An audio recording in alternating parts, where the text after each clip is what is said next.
How's it going?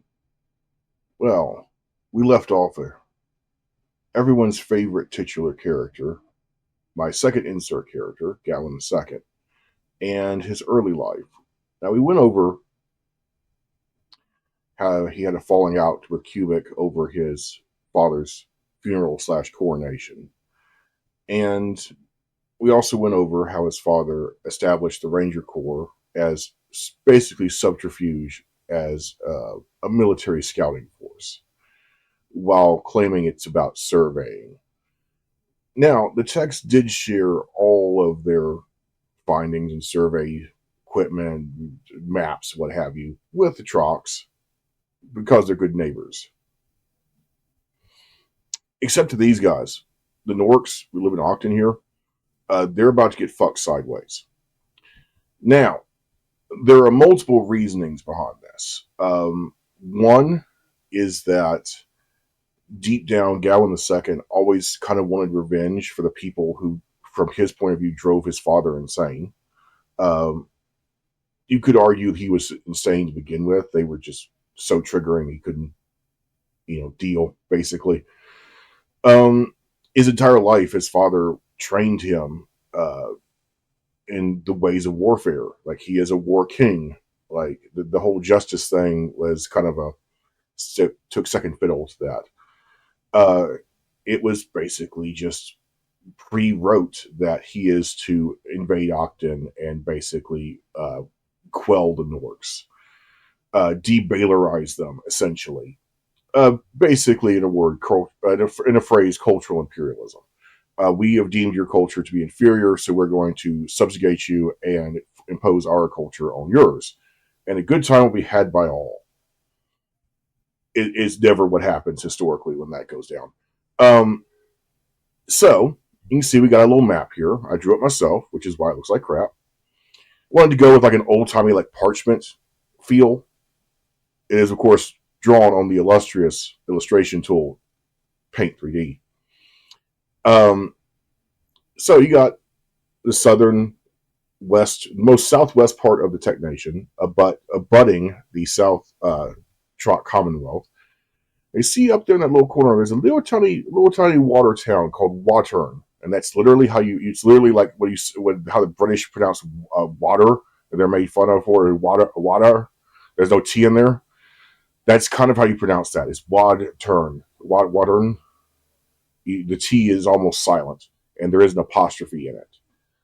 It literally it is bastardization of the Technos word for water town, and they have a big fishery and cannery there. Now, this is going to be very important later on because they have found a way to make big industrial rolls of steel. Now, Trox steel, as you know, is inferior.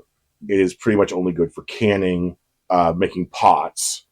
Uh, you might could trust their shotguns if the barrels are like good and thick, but other than that, I wouldn't bet your life on like a Troc made Messer versus Tech steel.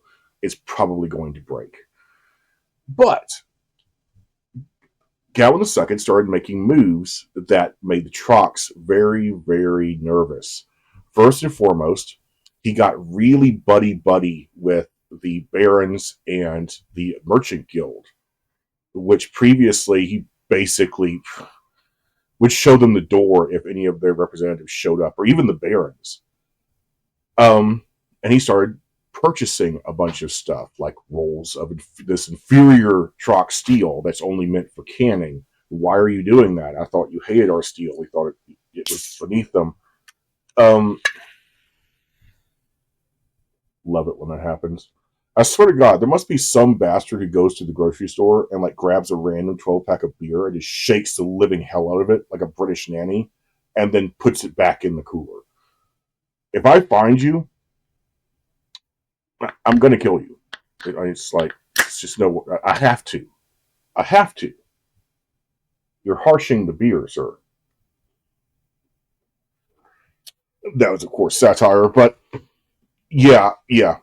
Anyway, so oh, do you like my hat? I also made it myself. It actually is made from a costume hat that I found to be a very, very high quality. It is actually felt. It's I've burnt it, waxed it, and for the life of me, tried to get this damn brim to be flat like a matador's hat, but because it's small and my head is fat, it always sort of saddle shapes out, which is all right. Rangers are not expected to be, pristine all the time. They're on the range a lot. So when they come back looking like this, robes are just disheveled, hats all frumpy, that's okay. They've been through some shit. Anyway, that is also what I'm cosplaying as right now, is a Tech Army Ranger. This is what they look like when they're not wearing armor, basically. This would be like their dress uniform. What you see, basically what Fearsome Cockerel wears is actually a Ranger uniform. The reason he sort of LARPs as an Army Ranger is because of the scouting ventures that Voss did. Seeing an Army Ranger and without armor is less provocative than seeing a random tech in pairs, because if you're in pairs, they know that you're coming for someone's head. You're a Ranger enforcer. You're the one that should be feared, the most feared. That's where fearsome, the title, comes from. You should fear these guys. Whereas Army Rangers, if they're there trespassing essentially in the property, they're there to survey. They're not there to steal anything or hurt anybody. So it is advantageous for Ranger enforcers to wear the Army uniform, because it gets a false good impression. Now, of course, there are some Trox who's like, just don't care if you're a darky, quote unquote, get the fuck off the property. Like, racism was the law of the land at this time, unfortunately. But Gallon II tried very hard to change that. And like I said, the inroads of the Merchant Guild made them very, very cautious, because like before this time, they were basically met with mockery of quality of product and derision over their, let's call it what it is, kind of corporal fascism. Basically, the barons are an are oligarchs in an oligarchy that is basically the head of all the major corporations in the Commonwealth. The way that you vote is through the company. You get Class A stock, voting stock, and then you can either move up eventually and become a member of the board or retire a wealthy man. But even so, you still get voting stock. That's about the closest to democracy you get in the Commonwealth. Otherwise, it's kind of libertarian in that the barons, unless you don't own your land, you rent from them. If you own your own property, you do whatever the fuck you want on it, short of like luring people to their death or some shit like that, or abandoning your children out in the woods. That's looked down upon on both sides of the woods, but that's a later tale, but not much later. Okay, so they started making inroads with the Merchant Guild. And Gavin II is a very charismatic guy. Before, I hate putting modern politics into it, but he's a very Trumpian character. He's over the top, very charismatic, but he will screw you. Like that's probably going to happen. He's going to screw you. It's just a matter of when. So at first the Trox are like, okay, so you're buying up a bunch of lumber, you're buying up a bunch of gunpowder, which previously you told us our gunpowder is shit, and you would use it to blow your nose. What's going on? And of course, the Techs would always remain silent about that because they were told to. So finally, a couple of barons basically just sort of invited themselves to the palace late one night and asked to speak with Gallon II, because they figured out what they were up to. And they sat down with him over cigars and shots of whiskey. And of course, Trock whiskey is his favorite. So, and in most business deals on the Commonwealth, you start out with a shot to loosen you up. They basically said, "Hey, you're about to go to war, aren't you?" But they didn't know with who. And Gallon II, like, very slumped back in his chair, and he's like, "Yeah, but this conversation never leaves this room." But Baron Zargon, who is one of them, lumber baron, he's like, "I'm going to offer you a discount on lumber because I know you're about to burn through it very quickly. You need lumbers for barricade, weapon handles, basically everything that a late medieval warfare or siege style warfare would require requires a crap ton of lumber. And the Trox know that trees down in Octon are weird. They grow out, not up. So they are not really fit for anything other than like building a house with. You wouldn't like build a trebuchet with the wood that you find in central Octon. It's not strong enough and not tall enough. You would need something like Western wood style, Hessian redwoods, which I mentioned previously are actually a hardwood, not a softwood. And of course, because Hessians live in them proportionally, they are very large. Some Hessian redwoods can be up to a mile tall. The only thing that really keeps capping them off is lightning strikes or windstorms. And Zargon's like, I'm going to give you a discount for exclusivity. You're not going to buy lumber from any other Baron, just me. And Galactic's like, deal, okay. The other Baron was very hesitant because he wanted to know, who are you going to war with? And of course, that's a state secret. We're not going to reveal that until such time as we do it. That's how the Tech Nation works. Surprise, it's the Techs. They don't give you warning. It's like, why would they? That's dumb. Blitzkrieg, essentially. So, during this time,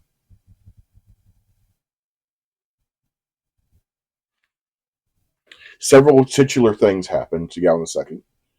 Um, another reason why he did not trust his warders is one day he was walking down the street, and the sidewalks in Ulysses have always been rather large because they default to foot traffic, and then over time it went to automobile and then back to foot traffic when flying cars were invented. Because flying cars obviously just need a spot to land; they don't need traffic areas.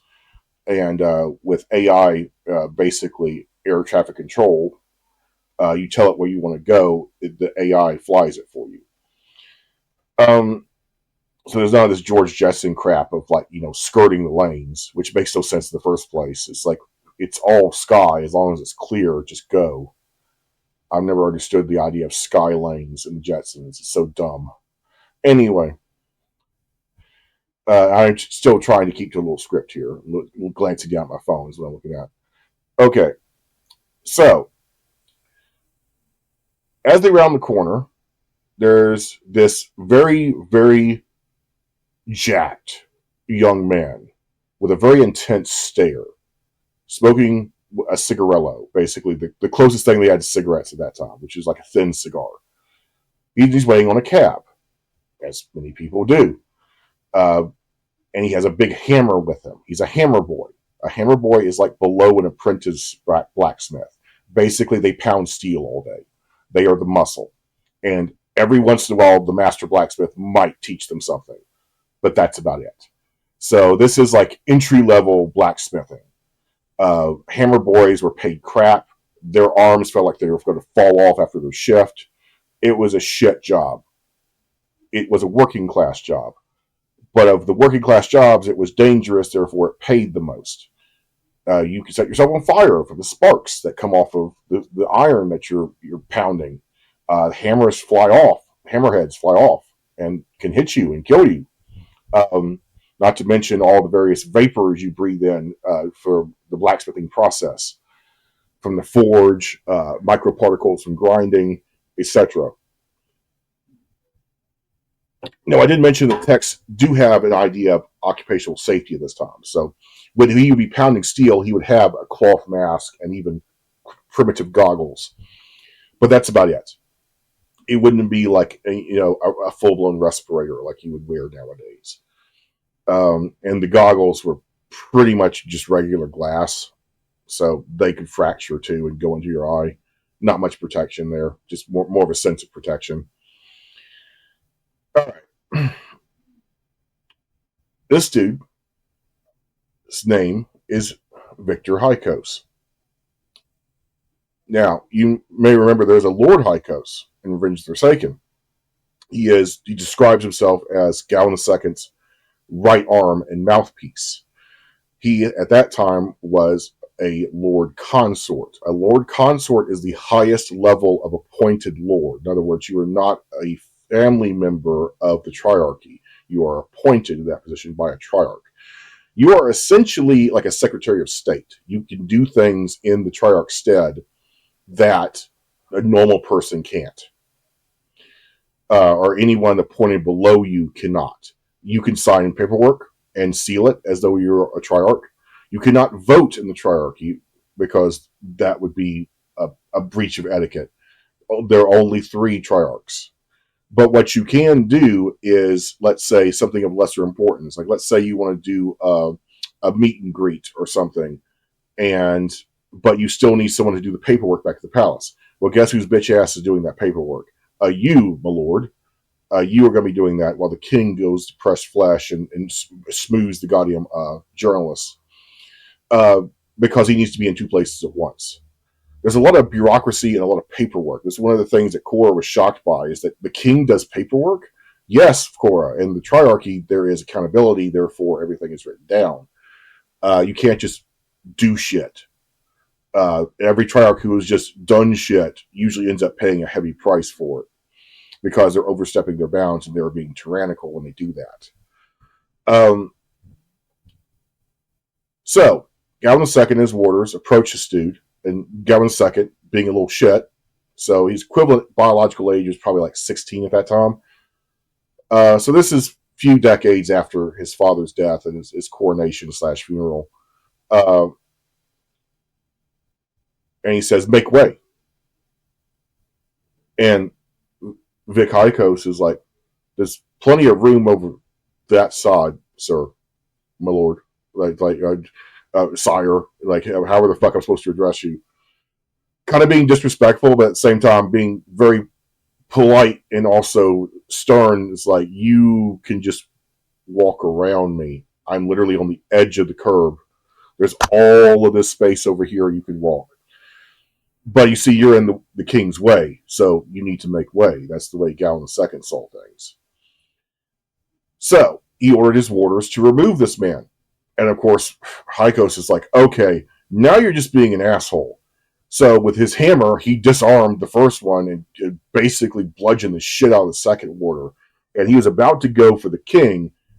And then the king partially drew spur, which he was still carrying a gentleman's sword at that time, and said, "Hold. Now you're challenging the king." In other words, think about what you're doing right now. And Hykos, just trying to make his point, stand on his principles and his rights as a free subject. It's like, "My apologies, sire. It's merely pointing out that there is room to walk around." And Galvin II says, "So there is." Puts spur back in the scabbard. It's like, "How would you like a job?" And Vic's like, "Well, I have one at the Tech Armory. I'm a hammer boy." It's like, "You just bested my 2 best warders. These men are entrusted to protect my life, and you just kicked their ass with a hammer. I want you on my entourage." So he takes out a little piece of paper, so puts down information, writes it down, gives it to Vic, and says, "Go to the palace. If you change your mind, talk to this guy, and you will be started on my warding staff essentially immediately. Because I don't need to see your references for any martial arts skills or any of that. You literally just took down 2 warders with a fucking hammer. It's like, I think you can do the job." So, Heiko showed up the next day, talked to the person he was supposed to, and he got on the king's personal entourage by kicking the shit out of his warders. Now, normally, if you kick the shit out of 2 warders and then approach the king with a hammer in your hand, you're probably going to get cut down by the king. But that shows you the shrewdness of Galvin II. It's like, he didn't see this man as an enemy. He saw him as a resource. If I can get this guy on my team, first of all, these 2 assholes who just got their ass into it by a hammer boy, they're fired. They are no longer my warders. Not going to happen. But that's part of the bitch of being a warder, is that if someone shows up and just completely trounces your ass in front of a Triarch, you're fired, buddy. You might as well let that dude kill you. So because you're not going to have a paycheck that come next week. It's like you are fired. And there have been many occasions when warders would show up, potential warder suitors would show up and say, "Give me your 5 best warders.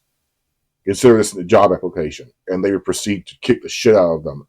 And then if they're still standing afterwards, they're like, "Okay, you're on the team." But that's also why Gowan II didn't trust them. See, with Vic is a good man and an honorable man, but he still knows his place. A person of low class would have tried to take out Gowan II just because. Because in their mind, if you kill the king, you become a king through the old tourney system. But the problem is there was no official challenge.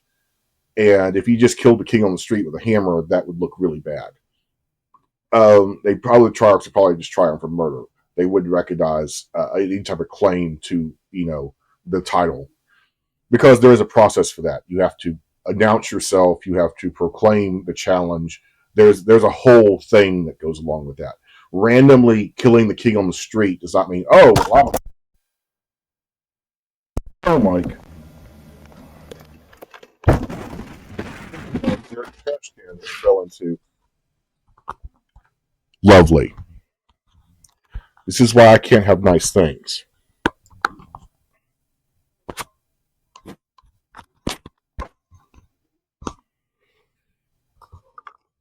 Let's put that lower. All right.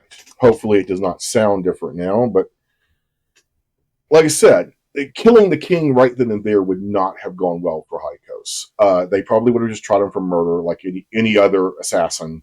And they could claim that it was, a challenge to his authority, but you didn't really proclaim that. But also, Hykos has never really had a problem with the Triarchy. Like, he isn't bitter towards them, like a lot of people on the South Side who listen to Cubic, the blasphemer, and want a new republic to replace them. He isn't one of those people. So, he was also impressed with the discipline that Galvin II showed, because Galvin II is armed with a gentleman's sword, which is, for lack of better divination, it's basically a sword masquerading as a cane, whereas a sword cane is a cane masquerading as a sword. Basically, a gentleman's sword is a fucking ninjato or a double-sided katana inside of what is a very, very obvious cane sword. And you hear the cats crying, wanting to get in because they hear me talking. Can I just have 2 hours to my goddamn self? I swear to God. Anyway, so Lord Hykos became part of Galvin II's entourage, and they became very good friends. Probably the first genuine friend he's ever made that wasn't, as he pointed out to Val in Revenge Forsaken, name me a person that isn't a member of the palace staff, isn't royalty, or isn't a relation that you are friends with. Trying to point out that you're sheltered, basically. And because he wanted him to interact more with Korra, because Korra has that thing that a lot of Triarchs tend to lose over generations, which is common sense. But that probably was the first genuine friend he ever made, totally by accident. And almost killed him just because of the potential threat of random dude with hammer. But like I said, both men backed down. They chose diplomacy. Now, around the same time, Galvin II would routinely spar with his sister Mayri. Now, you see Mayri in Revenge Forsaken. I would describe her as Galvin II in drag. That's kind of what she looks like. She looks like a female version of Galvin II. So she is a large woman, tall, broad, bulging with what could be muscles. Later in life, she did get a little fatty, but when she was in this period, when she would routinely spar with her brother, because there weren't the difficulty of finding people who would want to spar with the prince because of the liability of it. And she preferred pole arms, whereas he preferred great swords. which is a good combo to go against each other. They're very long reach weapons, very good weapons for this age. Um, the problem is during parrying one of her thrusts with her halberd, uh, he got a little too overzealous and busted the handle, which then caused her to lose her balance and fling forward, and then gouge his left cheek with the broken handle. Now, there was a big kerfuffle. They brought in surgeons, they brought in doctors. It's like a damn celebrity just fucking sneezed or something. But basically, the consensus was the king's face is forever scarred. It's not going to heal properly because it was gored, not really lacerated. And Mayri was basically really upset about that because now they're going to have to change the sovereign, the little silver coin that has his face on it. They're going to have to reverse the face orientation so it won't show the scar. Now, Gallon II was kind of based about it. He's like, no, show the scar. Let the people see my wounds. And everyone's like, yeah, but you're going to look like a highwayman or a thug. It's like, because he wasn't really known as a war king at this time. You really can not like dig under my door like a zombie. All right. No. Jesus, these cats. He's literally got his paws under my door, like let me in. It's like, no. So I've held them all day. Anyway.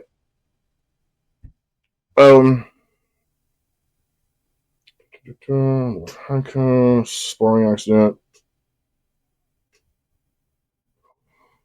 Okay. So we have to address the progressiveness of Gallon II. Now, when you hear the word progressive, that has been tainted by modern politics. What I am talking about is literally the verb progressive, incremental change over time. That was Gallon II's promise. We're not going to stay draconian and punitive forever. We're going to change with the times, but gradually, so it doesn't shock anyone. However, the first opening crescendo of that was him basically. uh, Again, you have to remember this is not modern politics. This is in universe politics. And the type of progressivism I'm talking about would be like 1920s progressivism. Like, hey, maybe we don't have to force people to go to church like on Sundays and like shut down the whole town. Maybe we don't have to punish women for like walking alone by themselves at night, not accuse them of prostitution or anything like that. That type of progressivism. Basically, his first opening move, and this was a tactical move to increase military recruitment, and it was a slow burn because the final blow of this, people didn't seem to really care about by that time because he had already stepped so far over the line with this one that it just people were like just desensitized to it essentially. He allowed women that met physical standards and gay men into the military. Shocking. But for that time, remember, this is pre-industrial. This is like late Renaissance era. Like the Techs are very conservative and austere people. They still dress like this today. You can find Techs dressed like this today, walking around Ulysses. Like they haven't even changed their goddamn clothing style. You can find some that are a little more earthen. They wear like black blue jeans, essentially, but they still might wear a crossover top like this, or robe, as they would call it. And still got a big ass hat. That's just how they are. But this only got a 10% boost in conscription, and so a lot of people considered it to be a spectacular failure. However, anything's better than nothing. The volunteer rate was steadily declining for some time. Back in Voss's day, when you could just be a ranger and just go around basically trespassing in the Commonwealth and claim that you're just mapping, that was appealing to some people because you got a steady pay and you didn't have to be doing dangerous crap like a ranger enforcer, and you got a cool hat. But Those jobs dried up because they mapped most of the Commonwealth and secretly mapped most of the land bridge you see here and most of northern Octon in secret. Um, what they determined. Oh, sorry, I'm about to squirrel away there. Okay, so this made him very unpopular with the upper class. How do you punish a king? Well, you could depose him. That's not really punishment. That's getting rid of him. How do you punish a king? Well, you destroy his ability to get any type of legitimate heirs.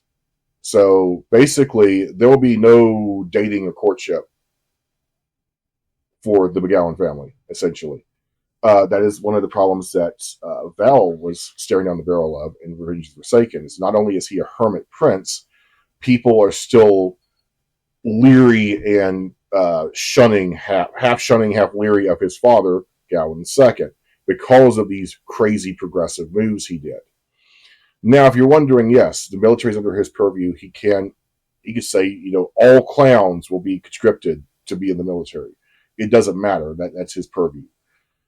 The other Triarchs were kind of like, what the hell, dude? And they basically said they're going to denounce any bad press and just basically shuck it off onto his plate. Which is like, fine, I'll take the heat. Whatever. We need to get conscription up. Now,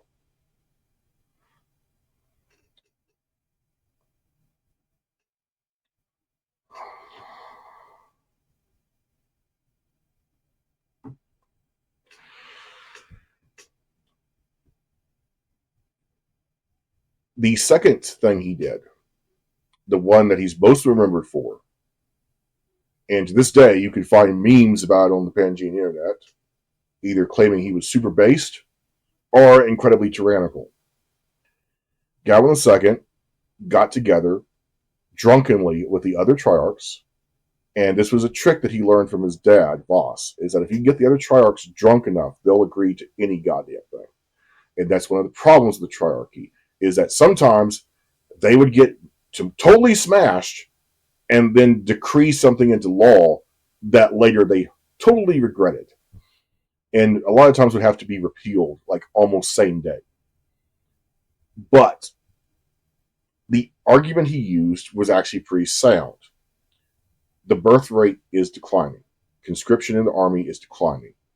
Every day that's going to go henceforth, every year, we're going to have a lower population, and places like Octon and the Commonwealth and whatever other Baylor nations exist beyond in this great supercontinent on Hazaya that we've yet to encounter are just going to keep breeding like rabbits. And eventually we will just self-destruct from just lack of birth rate. So here was the strategy. He's going to get the other Triarchs drunk, and he's going to say, look, lower birth rates means lower taxation. Lower taxation means a strain on the economy because you're going to have to instill higher taxes. The Colks didn't like that. They instantly were like, oh, no. Taxation is a balance. Like, we can't just, like, oh, well, you're not going to have enough people to spread the load around to make taxation remain low. Like, you see these charts here. The birth rate's going down exponentially every year. So, add to that, for the Kuliks, not only are you going to have a city that's empty, it's going to be lawless because there simply won't be enough people to volunteer to be a civil enforcer. There will be no policing because why? It's like, as time goes on, there won't be enough people to man those positions, and you'll have a big, essentially empty city full of basically cartels, little pockets of resistance and criminality that are just run unto themselves like a little country. Pretty much lawlessness and narco-tyranny, simply because you won't have the manpower to sustain the police force anymore. And we like to pride ourselves in the fact Ulysses is one of the cleanest, safest cities on Hazaya. And that's stuck in the Kulik's craw. He's like, yeah. So how are we going to fix this? So they all they all confront Gowan II, and they're like, yeah, how are we going to fix this? What's your big solution, Al? And he says, it's very simple, gentlemen. We outlaw contraceptives. There was a pause, and then they started laughing out loud, doubled over in laughter, according to the warder's accounts. And then it's like, no, I'm serious. It's like the factory-made contraceptives that the Trox make, the ones you could buy at the corner chemist store here in Ulysses, not to mention the contraceptive sponges, which are becoming popular at the time. All of them result in declining birth rates. Because why have a child now when you put it off for later? You put it off too long, you can't have children anymore, and then it becomes a death spiral. Now, the other kings took a couple more shots and were like, Al, you're fucking crazy. And some historians would say that openly. But he's crazy like a fucking mongoose.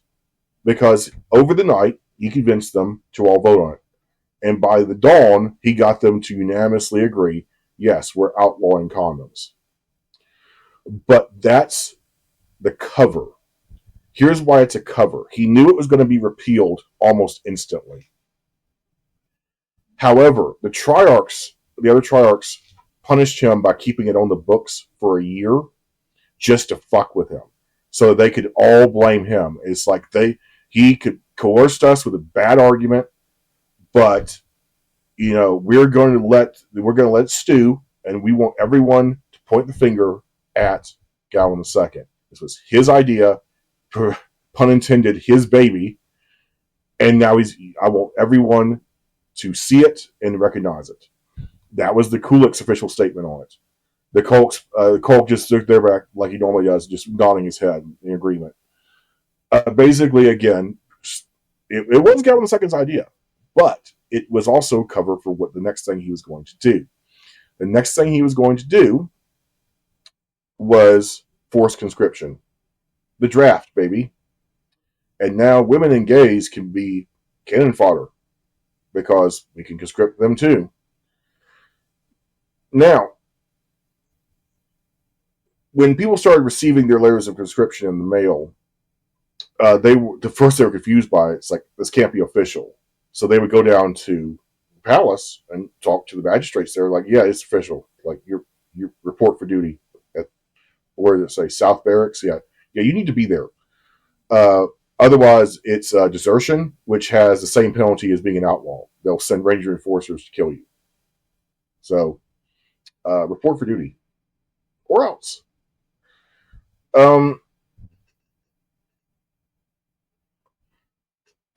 Now, like I said, this only lasted a year, and he only expected it to last a year because he did it at the same exact time that he forced conscription. What a marvelous way to play the press. Think about this. Which one is going to run the headline? Gowan II literally is smacking the condom out of your hand, or Gowan II is forced conscription, which is under his purview, but all military age men and women are now to report for duty to their nearest indoctrination site. Yeah, one sounds a hell of a lot more sensationalist and a lot more profitable to run as a headline. Of course, the parody magazines, one of which Gowan II was actually a fan of, is called The Silly Goose. It basically is like ye old tech bad magazine. And you're thinking to yourself, the Triarchy allows this? Of course they do. Just don't go too far with it. But it literally had a cartoon of him leering in someone's bedroom over a couple that were obviously like having sex in bed. You couldn't see anything that was covered up because they're not going to show that. But just him menacingly staring into the window as if to say, you better not be using a condom in there. Now, the Chalk Merchant Guild was absolutely pissed. The condoms they were making out of vinyl or early vinyl were selling like hotcakes because they're stronger and last better, and they're not quite as gross as Eep intestine that's been tied off at one end.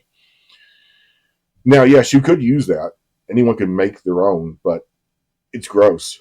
And you got to buy Eep intestines, like a lot of them. They're not just going to just give me like, that much Eep intestine. It's like, are you sure? It's like, no, maybe about that much. Like they're not, yeah, they're going to like, here's your 3 pounds of Eep intestines. Enjoy at the butcher. Like, yeah, so it's kind of a pain in the ass to make your own at home, and then you have to boil them. First, you have to dry them, then you have to boil them, and then you have to tie it off at one end, and then use it quickly. And even then, it would still tend to rip. The contraceptive sponges could cause infections. Like that's why we don't use them anymore to this day, because they kind of get stuck up in there, and then they're kind of hard to get out, and they kind of cause massive infections. So it was decreed that it was illegal to sell these inside of these policies. But there were a few merchants who were rogue, who were also Trock, because there's money to be made, who would clandestinely, like a sort of like a drug dealer, like stand on a corner and basically sell them right in the open air where everyone can see it. So Vola Akami, younger, still a Thunder Witch at this time. She was not her fearsome majesty. She had not retired yet. Walks over with her partner and husband, Jack. And Jack stands on the other side of the merchant. She stands on the other. And she's like, so I hear you're selling bedroom boutique items. And the truck merchant's like, yeah, I got what you need right here. Opens up a little box and you see that there's individually wrapped condoms. Okami buys one, and then they sort of back off and then watch him sell to 5 other people. Now, why did they do that? They technically could have arrested him with the first sale. That's not what Gallon II wants. He gave his Ranger Enforcers a very specific mandate. I want you to stack offenses in your presence until you have basically the legal right to execute on the spot. So each possession and or sale of one prophylactic was 100 years. So 5 would be 500 years in prison. So that's life. And because it was so blatant and done right in front of the police, essentially, Ranger Enforcers, although they don't technically have purview inside the city limits. However, if they see you break the law repeatedly in front of them, they have to do something.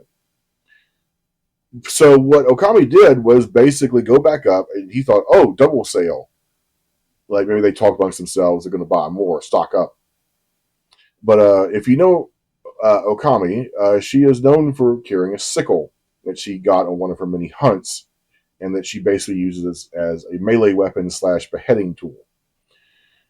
So,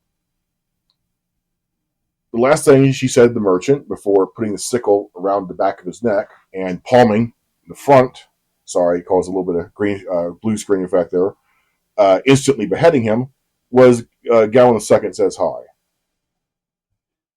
And then, of course, there was a massive kerfuffle on the street. A woman just beheaded a dude on the sidewalk there. So she had to go badges out, explain she's a Ranger Enforcer. She was on a special purview for Gallon II to make an example out of these illegal rogue vendors. Now, the Merchant Guild was extremely pissed about this. Apparently, that dude was related to somebody important. But the Merchant Guild sent a very angry letter to Gallon II, in which they personally threatened the life of Okami and Jack. To which Gallon II very calmly just wrote out a death warrant, made a couple of copies, and sent the death warrant back to the person who mailed the letter with their name and their address on the death warrant. In other words, thank you for informing us of your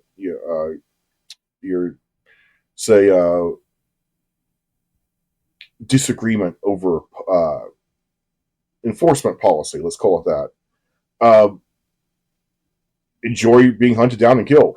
It's like, now, Okami never went after this guy because he's a fat tetric tally. A tetric tally is a guy who sits on his ass and makes money off of other people's ventures. Basically, he's a bean counter slash accountant.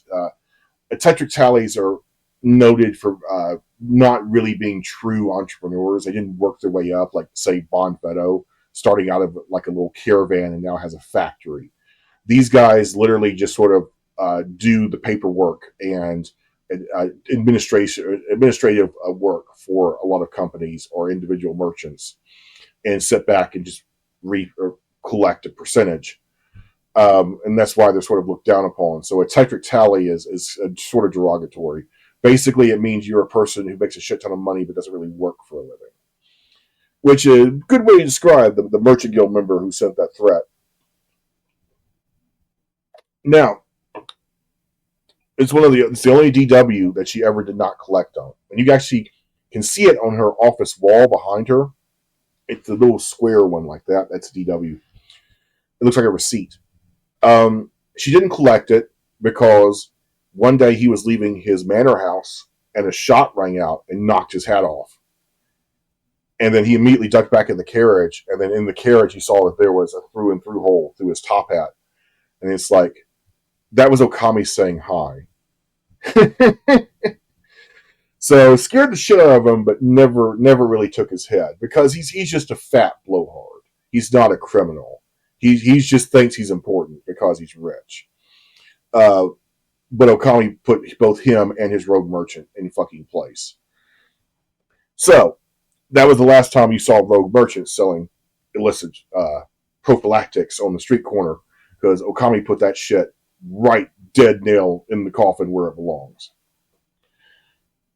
Which is why Galna Second likes Vola so much, is that she understands the assignment.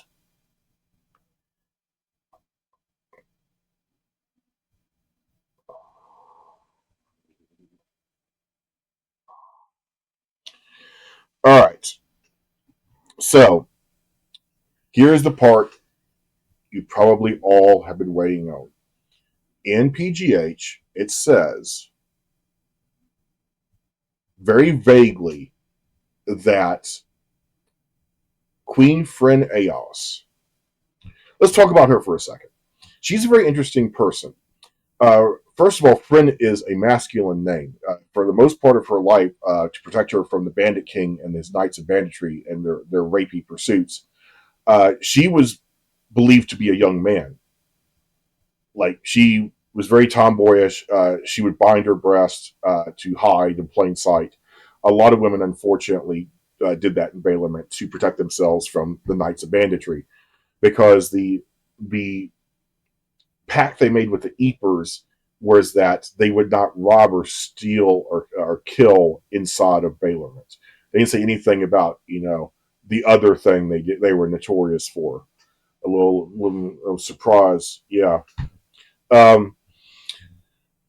Surprise sex, let's call it.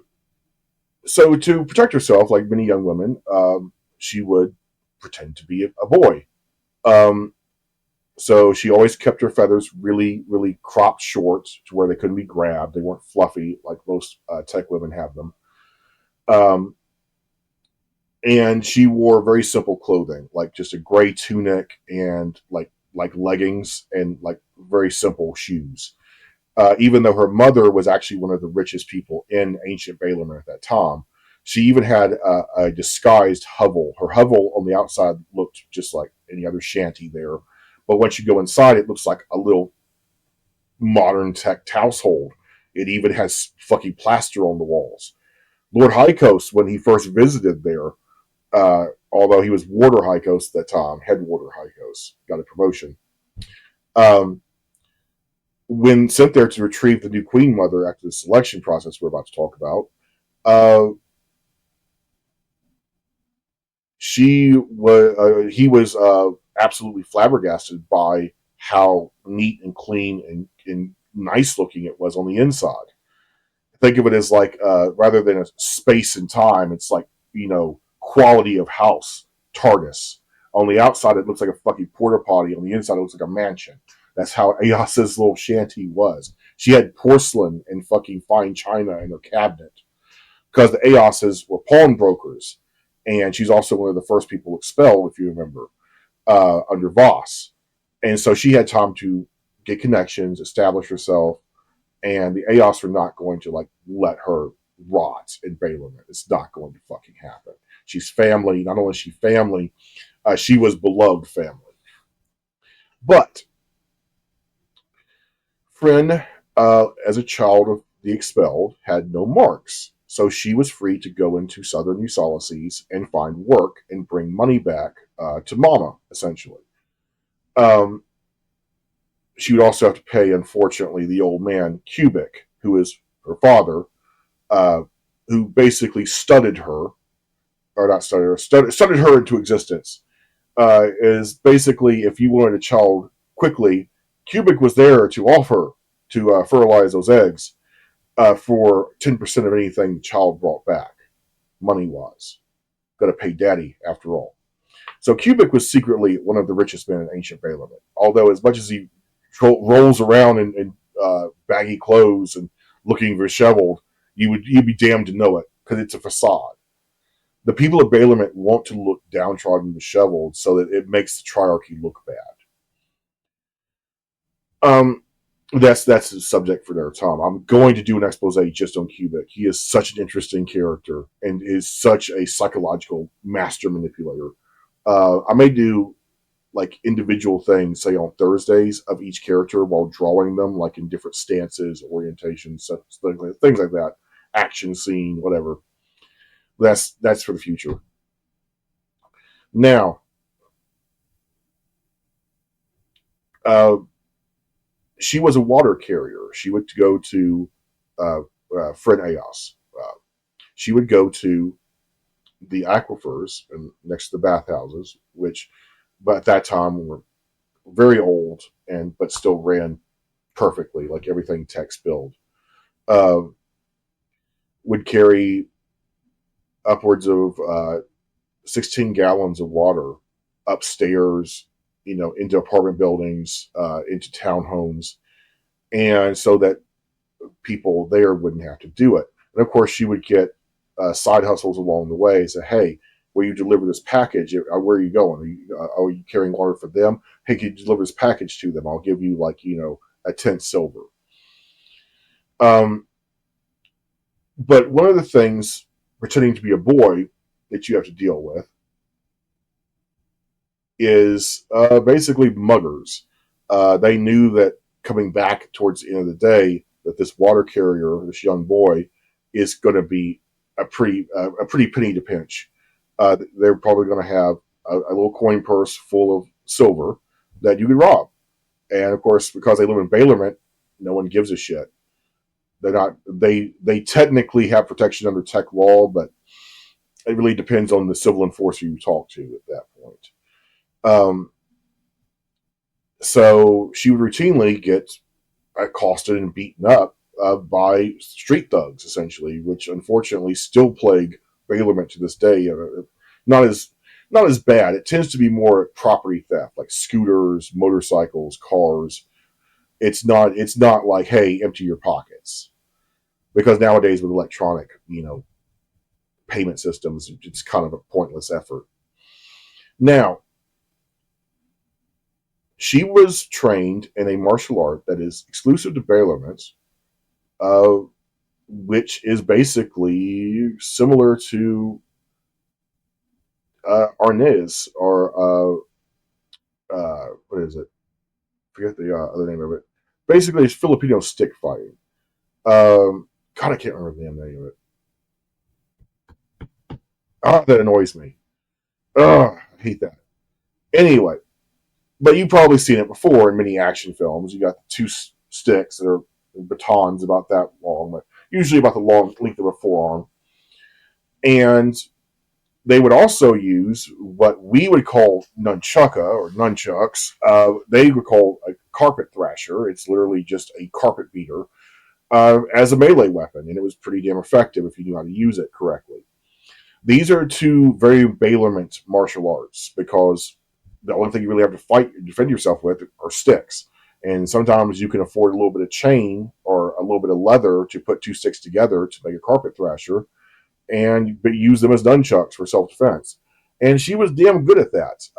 Many people tried to jump her and would just get a face full of fucking wood and very quickly be expelled. Of course, if they like had a pistol, like she wouldn't fuck with that. Like it's like no, like no amount of your ninja skill is going to your poverty ninja skill is going to fight a fucking bullet. So sometimes she would just have to put up with being robbed.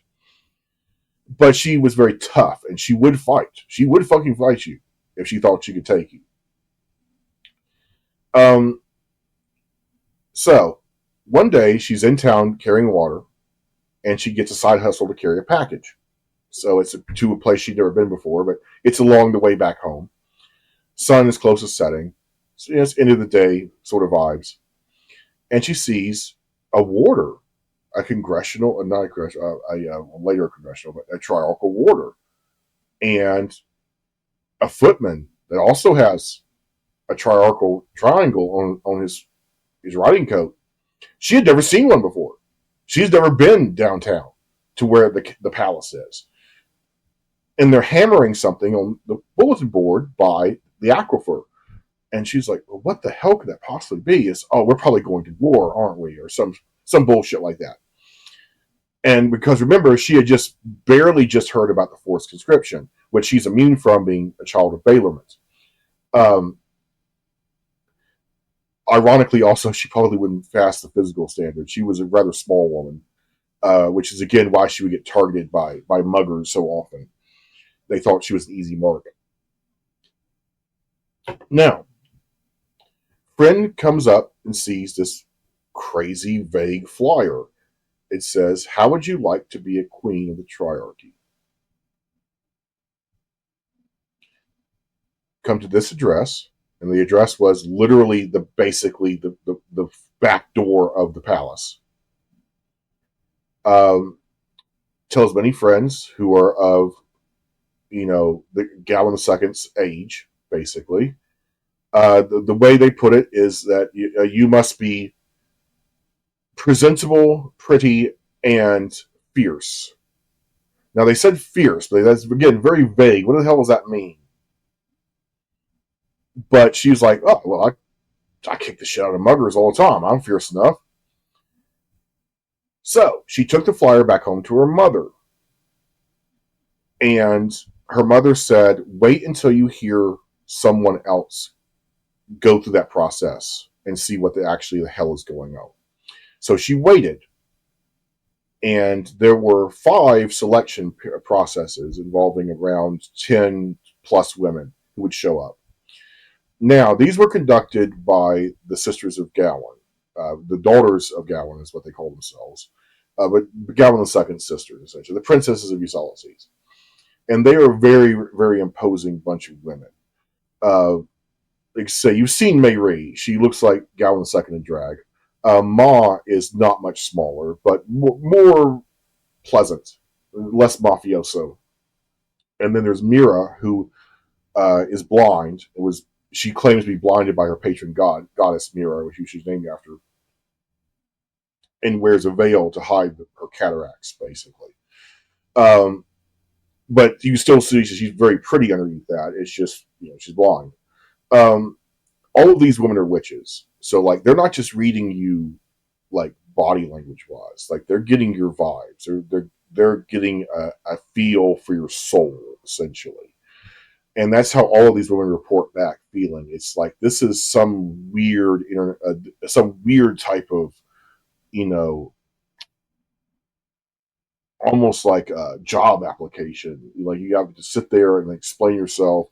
They run like logic scenarios and then ethics scenarios at you. And one of the things that one of the other girls who was from Baylorment who skipped out at this point said they wanted us to fight each other.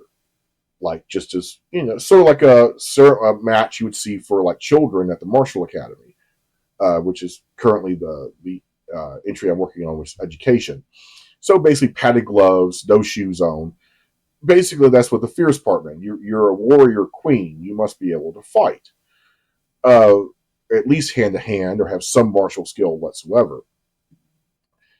But here's the thing: the Princess of Gowan knew that the type of woman that their brother needed to be like that. They needed to have a fight in them. Most of these women are not going to submit to that, and a lot of them didn't. They, after the whole very invasive interrogation, essentially slash application process, a lot of them would just skip out. And but the rumors started to spread that basically Mayri and the other princesses are starting like suitor fight club essentially, which is not exactly what happened. However, by the time that it got around to uh, friend Aos deciding to pressuring her mother, hey, we need to do this, and she's like, do you even? It's like, do you even know Gavin the Second? It's like the only time I met him was when he tattooed my forehead, and like he was kind of fat and dumpy and kind of an ass, like beyond the whole banishing me from fucking city state sort of thing. Yeah, beyond the whole expulsion thing, he was kind of a dick. And she was like, it can't be that bad. It's like she's seen his face on every sovereign. It's like one out of three sovereigns has that face on it. And basically, she was like, okay, well, according to the stories we keep hearing, there is like a fight that you have to undergo, like fight someone, like a destructor, or like little does she know the other potential suitors. Um, and so her mother basically made her a padded suit, and beyond that, she was able to smuggle like a Derringer-sized pistol that was hidden in a compartment inside the inner thigh. You can imagine how high. Basically, a tank gun for this little Derringer to hide in. And so because of where high up it is, it would be difficult to pull out, but also would be difficult to lose in combat. And she's like, between your stick fighting and your hand to hand, use the bullet basically for the opponent who is basically someone you're not going to win against. Um, and even then, it was loaded with a wax bullet. It wasn't a lead bullet because they couldn't get lead bullets. They tried very hard, but getting the Derringer was a bit of a stretch. She really had to pull it.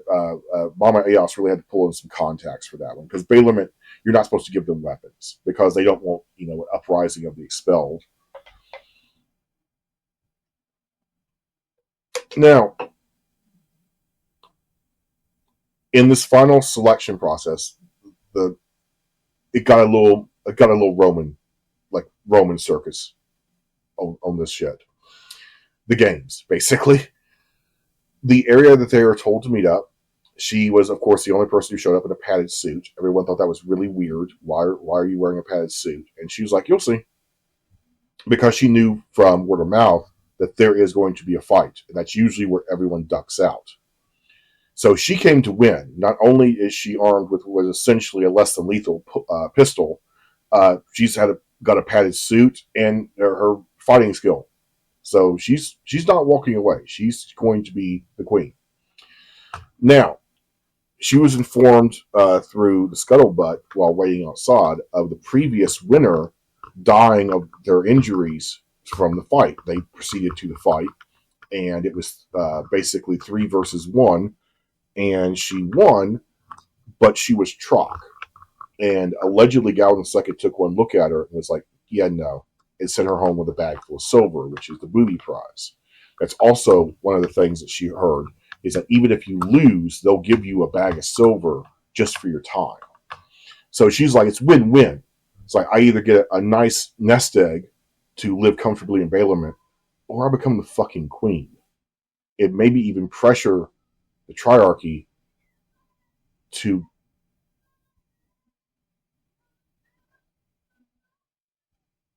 I have no idea why a child was screaming at 9:30 at night on a Sunday. May even pressure the Triarchy to reintegrate their limits, and finally move past that. Expulsion will just be an ugly footnote in history. Um, so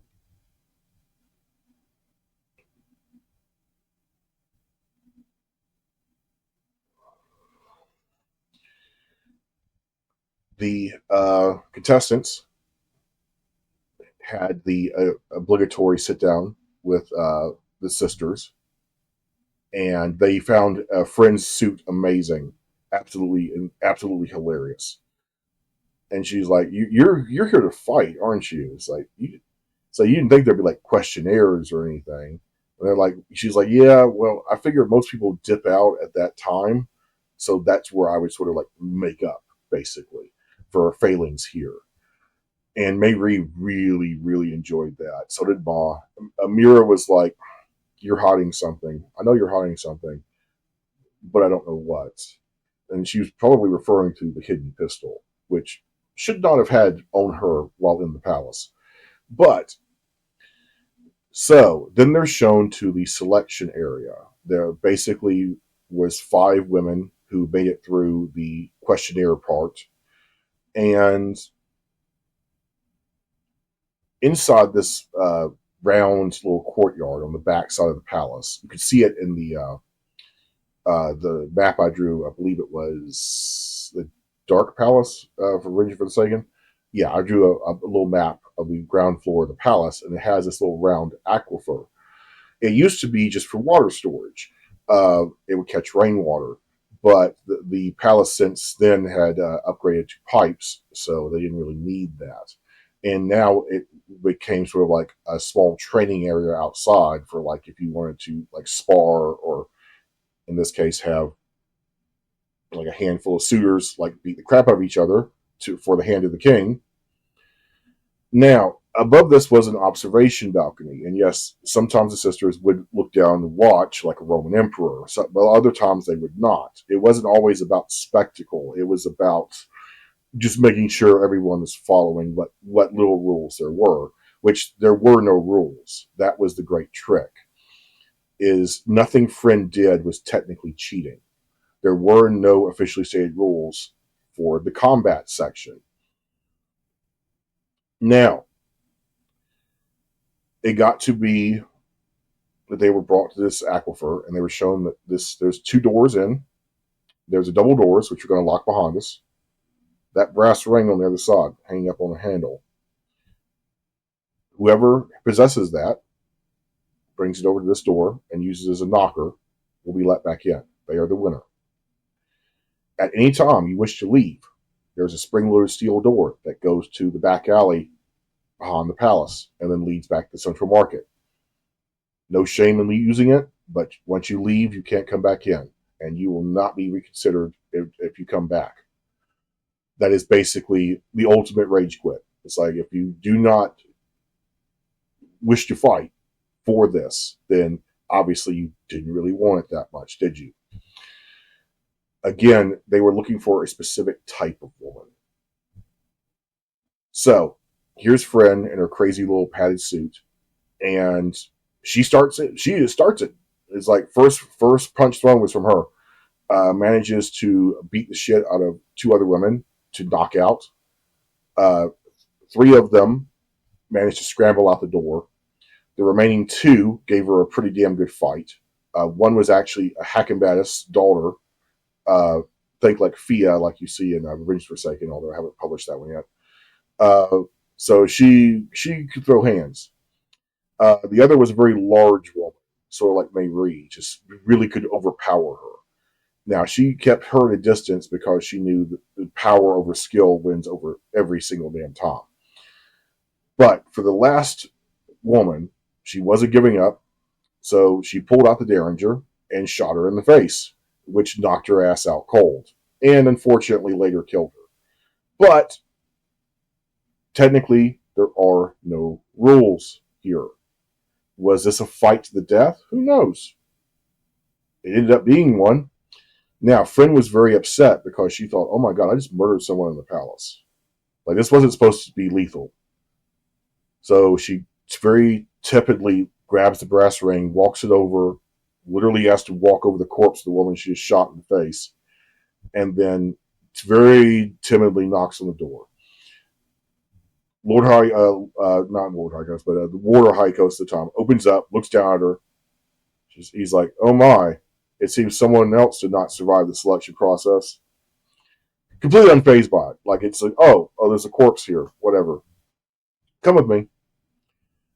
Shows her to the sisters of Gallon, and they're like very impressed. They're like, "So, you were hiding something. So you know it's illegal to bring weapons into the palace, right?" And she's like, "Yes, but I came here to win, and I did. So where is he?" And the princesses really like that gumption in her. It's like, so yeah, I won. I won. Did I cheat? There were no rules. How could I cheat if there were no rules? So where's the king? And that was about the time that Warder High Coast came back with Gawain II. And Gawain II apparently had just come out of a bath and was a little bit wet in the feathers, so slicked back. Smelled of lilacs and whatever the hell soap they had on hand at that time. And she was just instantly smitten with him. And then he actually, for the first time, felt something other than, just sadness. And so they spent the rest of the night just talking to each other. Uh, her in her weird little padded suit and him in his bathrobe, essentially. And that's how they met. Uh, Now, as for the woman who got shot in the face in the courtyard, basically, you signed like a very Faustian contract before going into any of this. In the fine print of that, it says, "Yeah, you might get killed. That's not on us." They also paid her family the 500 silver for her showing up. So, yeah, yay. Anyway, um, this selection process is insane. No tribal queen had ever had to go through this before. But again, they were looking for a specific type of person. And before this, you would basically just have dates that are chaperoned with the upper crust of Ulysses, until you just find someone you like, and then they will eventually become queen. So this selection process was incredibly wacky. Like no one had ever done this before. And when the press got a hold of it, they had an absolute field day. But then came the news of who this queen was. And then the press got egg on their face real bad because she's lower class and she's a child of Balamut. Yeah, saying, and then she fought for the king's hand. She didn't like show up and like have like a few dates with a dude. Like she literally shot another woman in the face for just the opportunity to meet him. Yeah. So criticizing her was off the table. So then they start criticizing uh, the princesses of Ulysses, which they don't give a rat's ass. They're not in charge. So the press was like, okay, we have to smear someone for this. I know. We'll just have like a really big butthurt expose about why the upper class should not have shunned Gawain II, thus resulting in this crazy whack job of a selection process for a suitor. And the upper crust, of course, pushed back on that. It did not like that at all. So the press was basically just left holding the bags. Like, damn, we really can't smear anyone for this, can we? Huh. That's the first one.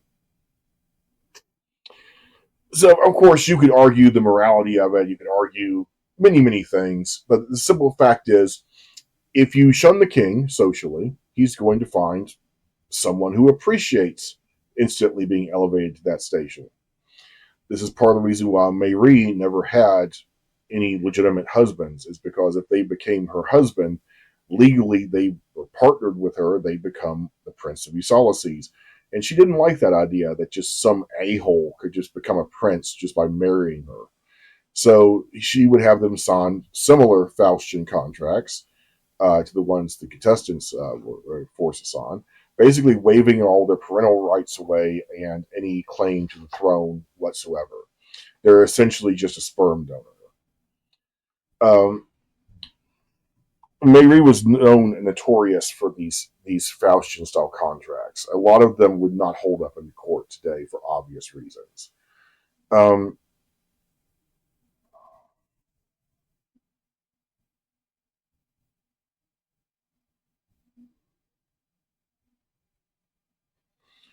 Now,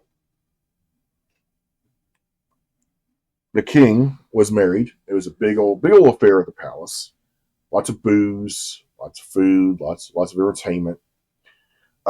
Press was again beside themselves because they couldn't smear anyone for this. They just had to just clap and congratulate as was expected. And then they tried to remind everyone, oh, remember forced conscription? Like that was a thing. But by that time everyone had already been indoctrinated and was already in the process of being active military. They started running mass drills where they would march people around Ulysses, or not people, with rangers, foot soldiers, and essentially shut down an entire street for one day marching. And that was to get the tech armies basically resilience up for marching long distance. Then the day came. The Triarchy announced that it was going on an expedition march. It's an expedition, not an invasion, to the land bridge that connects Octon and the Southern Commonwealth and Southwest Tech Nation, where they were going to establish a fort. And that fort, you can see right there, that little as Europe in its own. Prepare yourself now.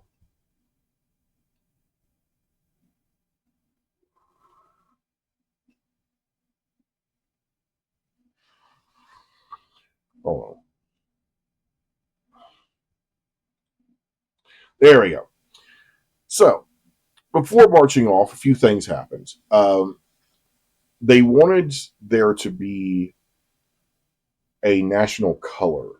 Most people in techs would wear gray or black, just because it's pragmatic.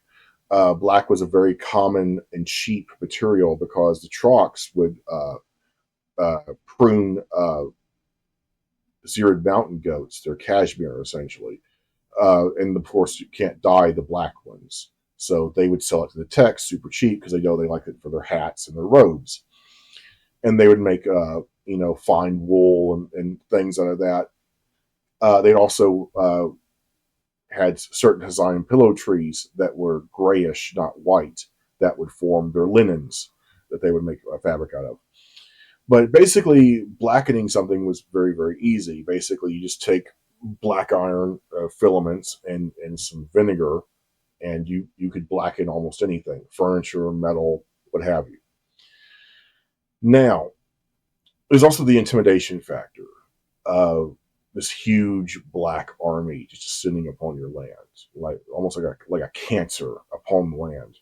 It's psychological warfare. Um, there is also the uniformity of knowing that I see someone in black armor up on a hill. That's probably a tech, or definitely see someone wearing this fine headpiece and on the back of an ENAC with a rifle or a spear. It's like, yeah, that's probably a tech ranger.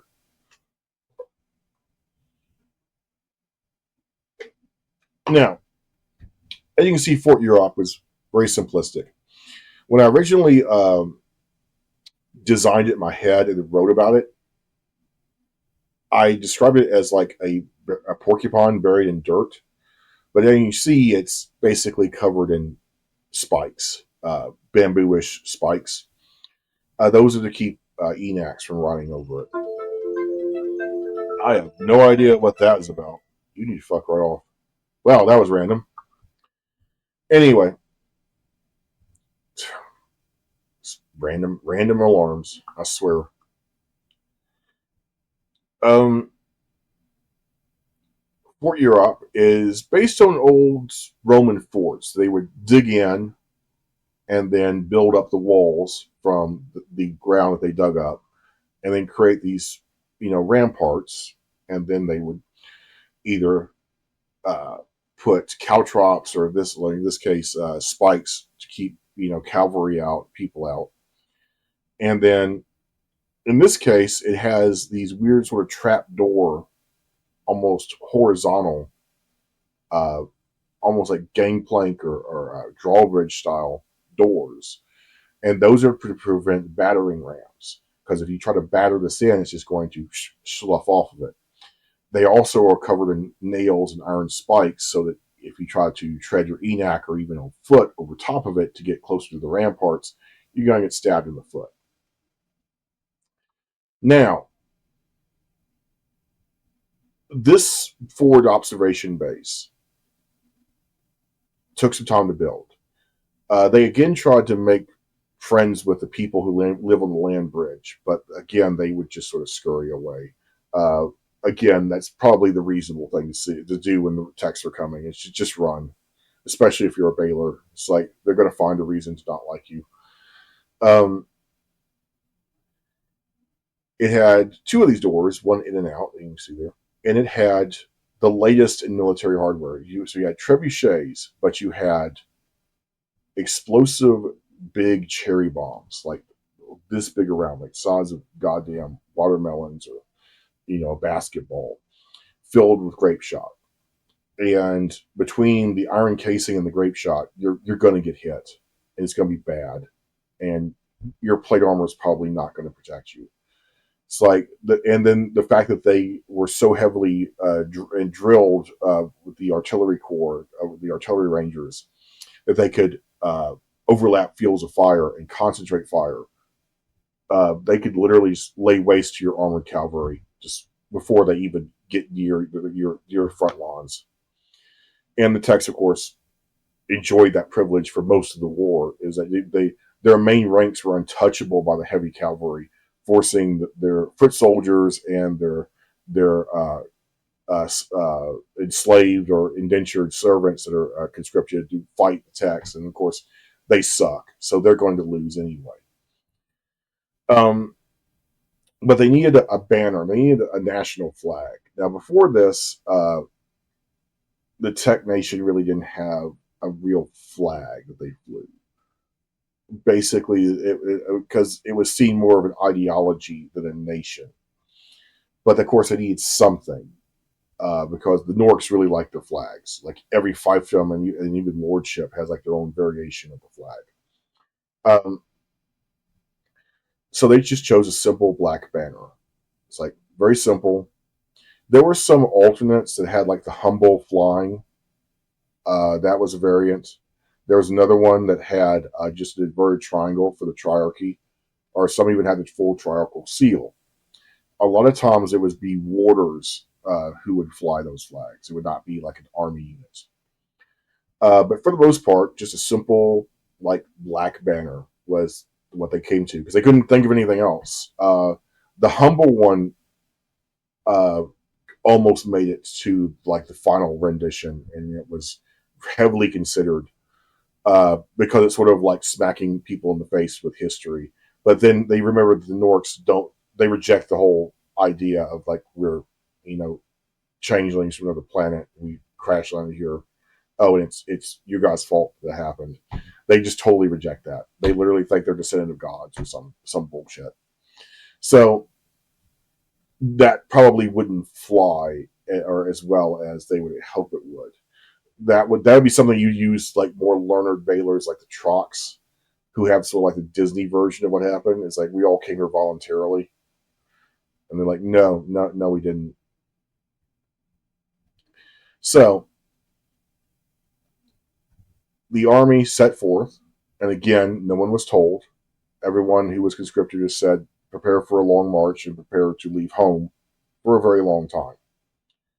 They started in late fall, Hawaiian late fall, which is their seasons range over 3.2 years. So late fall to dead of winter to beginning of spring would be almost an Earth year. So they had plenty of time to do this. They marched out the south side of Ulysses. Their torches, when marching at night, could be seen from Bailament. Like they passed by Bailament pretty close. They wanted to skirt that coastline to not have any type of truck interference or observation until they get the land bridge. Now, I'm going to switch back to the map. Just one second. Okay, so Fort Europe here. Now, you got Lord Admiral Dernick's manor and dock. Now, when they first established Fort Europe, with about 1 million men, it took about less than a couple of days to dig this out and fortify it. The Techs are very, very well disciplined military. Unlike the Trot Commonwealth, where their militias are just they're there, just assume they are, but they're not particularly like well disciplined or regulated. Now, on the plateau, as you saw there, their presence aggravated the city of Octon. They're like, that's a major land bridge. It's the only way to get off this island other than boat. And of course, the Techs know that. That's why they wanted to dominate that plateau. It is a major strategic choke point. If you dominate that choke point, you basically can cut off Octon except for sea travel. Now, at this same time, the Tech Navy, way over here, you can't see it though, but it's about right there, we're making headways in commercial shipping. But also they were arming some of their merchant vessels. And Octavia here is really good at making glass. And that's where the lenses for a lot of the spy glasses and telescopes and binoculars come from both the Tech Nation and what the Norks use. But Octavia would hold out their clearest ground lenses for the Techs because they wanted them to overthrow the city of Octon and then install either one of their guys or someone from Polyseas here, both of which are sort of outlier kingdoms or fiefdoms that do not engage in slavery and fully speak Panjian. They don't speak a mixture of Panjian and Ancient like the Norks do. So basically, they were holding out to see if the Techs were going to win and subtly giving them the better gear to make sure that they win. And believe me, those binoculars were on the battlefield. These ancient battlefields were very, very helpful. Now, the King of Octon, the Savin Krent the Elder, or Krent the Elder is what he's going to call him, because I will refer to his son Niz as King Krent momentarily because of what happens. So that might be confusing. So King Krent the Elder, same dude that Voss first saw when he was a young man, rode out with a detachment party to the land bridge. But technically, Octon doesn't claim anything over the land bridge. They say it's neutral territory, sort of as a buffer. But they also don't like you like staging shit there, and especially looking like you're going to fortify and lock down that area. It's like no. So they came out with a little party. I'm going to switch back over to Fort Europe. All right, so they approach from the front side here, and they sort of circle around it. Orders were given not to kill the king or his entourage. Let them come in. Now, in the book, the king shouts up in like a nod to Monty Python to a soldier who was smoking on the battlements here at one of the gates, to say, "I'm the king of Octon. I demand you let me in so I can parlay with your commanding officer or your king if he happens to be there." And the person smoking a pipe shouts down, "No." And there was giggling heard from the other inside of the Tech fort, which enraged the king. That was Gowan II. He was just randomly smoking a pipe and just looking out over the battlements when these dudes rode up. And it's like, It's my fort. I don't have to let you in if I don't want to. Fuck off. But he let him in anyway. When they emerged on the other side, inside the court, they realized that those autobows face inward as well. So they're in a kill zone, even though they're inside the perimeter. They saw all of the soldiers bivouacked here. They saw all the stables full of Enacs. They saw bombs, all sorts of bombs, like laid out in front of the trebuchets. It's trebuchets themselves, more advanced than any type of trebuchet they had ever constructed. It had a treadmill. It had a sort of an azimuth, a lazy Susan sort of azimuth mechanism. It's like way more advanced than their shit. And then they had a modular. If it looks familiar, that it's because it's the same design that you see later in Bailorment. A little modular crow's nest / lookout tower that can be erected anywhere. It can be taken down and erected anywhere. And all of these trebuchets are on wheels and can be moved like a wagon. So they're here not just for war; they're going to push in. So the king basically demands explanation, like, why are you here? It looks like you're staging for war. Like, have you declared war on us? Like, what's the hell's going on? And Queen Frina in her armor, and I forgot to mention she was in her armor, which you see that on the wall of the Martial Academy in the British Forsaken Education. I haven't published yet, but you can see what her armor looks like. It looks like the Hessian Hen equivalent of Gallon II's scale mail. Made of tech steel. It's not made of Humbonium. It's still very protective. And she wields dual short swords. And one is called the Hand of the King, and the other is called Power. Because what does the queen hold in her hands? Well, obviously the Hand of the King. And what's the other one? Power. The King Krent is like, look, you guys need to fuck off. And Friend basically said, fuck you, no. And it's like, we're not leaving. It's like, if we're leaving, we're taking your ass back to stand trial for engaging in slavery. And he's like, slavery is legal in my land. And it's like, no. And they explain the whole, your ancestors crashed at Humboldt, therefore if it crashed, you didn't part ways amicably, which means the original agreement between the Norqua and us are still in effect, which means you technically still should live under Tech law. How'd you like that mental gymnastics routine? Well, the king wasn't buying it, and he also was not liking the lip that he was getting from this obviously female knight, which he found really weird. Didn't realize she was a queen. Slapped her across the helm, basically to just shut up. To which Friend looked over Gallon II. Gallon II gave her a look like, "You gonna take that? You're a queen." So she cut the legs out from under his Enoch, and yeah, and the entourage was captured. And there was a lot of partying because the Techs are like, well, shit, you don't even have to invade. We got the king right here. Like, we win. If this is a game of chess, we win. Checkmate, motherfuckers. Now, immediately, their entourage was let go because they just wanted the king. They went back and got a huge ransom because in their culture, holding the king ransom is like a fucking regular Tuesday. That's how fucked up Nork aristocracy is. It's like, oh, they've captured the king. They're holding a ransom. It's like, again? Damn it. Send them the usual ransom of gold and jewels. And they send it to the Techs. And the Techs are like, why are you giving us gifts? You're thanking us for getting rid of your tyrant king who engages in slavery. That's very nice. We appreciate that.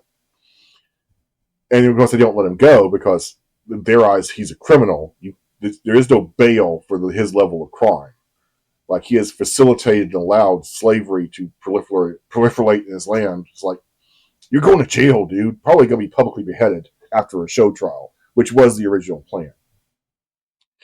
Now, the people who dropped off the ransom were absolutely flabbergasted. So you're not going to give us the king back? Like, no.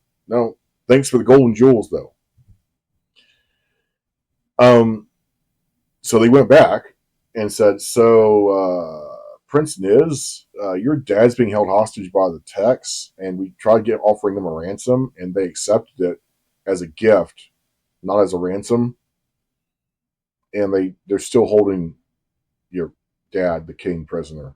Uh, how would we proceed with this? This is unheard of. Like, this is how this works. You capture one of our nobility, we pay you, you fuck off. Like, they didn't realize they're dealing with an ideologically driven enemy.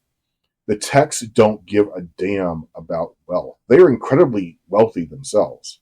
Obviously, if they spend this much money on their damn weaponry. Uh, this is about ideology. You guys, or your ancestors, agreed to live a certain way, and then we found out you were not holding up that end of the bargain. So we're going to correct you. That's what this is. This is a policing action. This is not a invasion like any other type they've ever seen before. And so Niz is like, well, I guess we got to take it back by force. Parties get a night raid going, and try to sneak in and cause some chaos, and in that chaos we can get the king out alive, hopefully. Well, by this time the Techs have been partying it up. Um, the king had ordered some runners to go and get basically buttloads of Troc and whiskey for the men, because they think they just won the war. We won't need to invade Octon. We have the king right here. We can put him on show trial, parade him through your solaces, and then have a very nice beheading. And then a light lunch.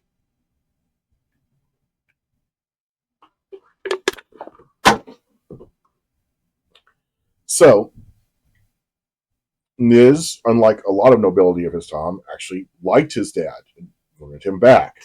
Most princes historically on that lineage would have been like, "Oh, they captured my dad. They're not giving it back. Looks like I'm the king now."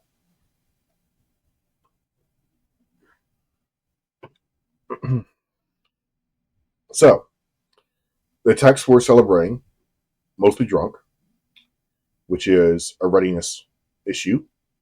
Modern military rangers would be furious at this lack of discipline. And it basically, most of them agree. They would literally stand there, agree. It's like, you brought this on yourself, sire. Like, you should have never let your army drop to that level of unreadiness. But from everything that they gleaned from the king, who was very mouthy and actually very cooperative, because he expected to be ransomed soon. And it's only when he was told that we're not ransoming you back, we're taking you back to Ulysses for a show trial. Only then did he go, oh, would tripling the ransom help? Like, no, it wouldn't. And like, there was an oh shit moment where the king just sort of buttoned up and just became uncooperative when he realized, oh shit, they're really going to hold me accountable, aren't they? Before that, he was relatively cordial. He's a little pissed about losing his ENAC, and he threatened to send them a bill for the ENAC, or at least claw back some of the ransom to pay for the ENAC.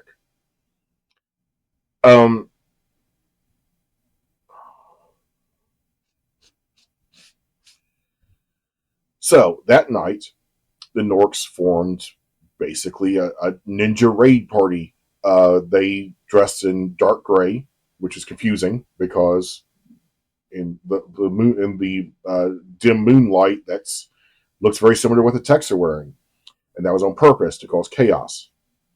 Nork men, especially the ones who are traditionally long hunters, have a very good night vision versus Techs.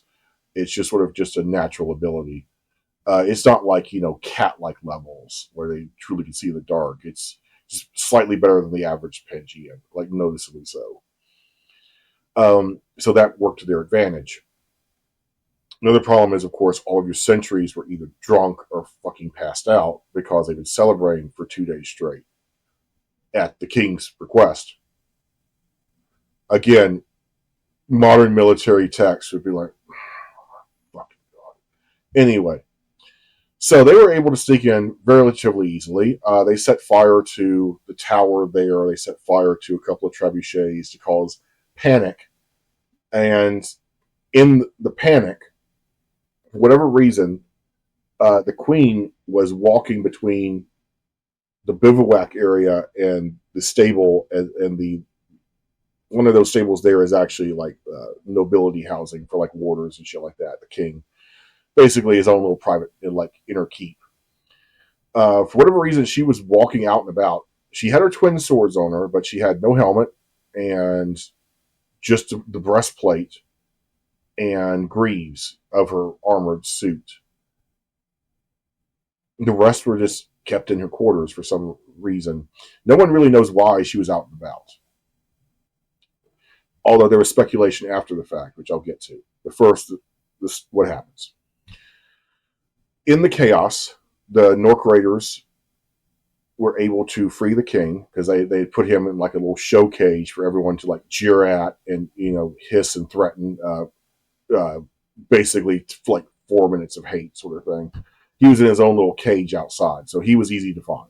That was a mistake. They should have kept him somewhere sequestered.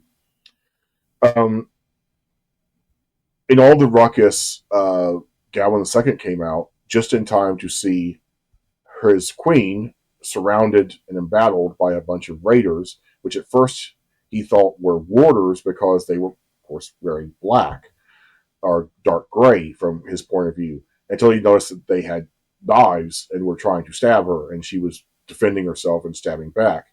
She managed to kill 3 of them, but eventually, 10 versus 1, she fell.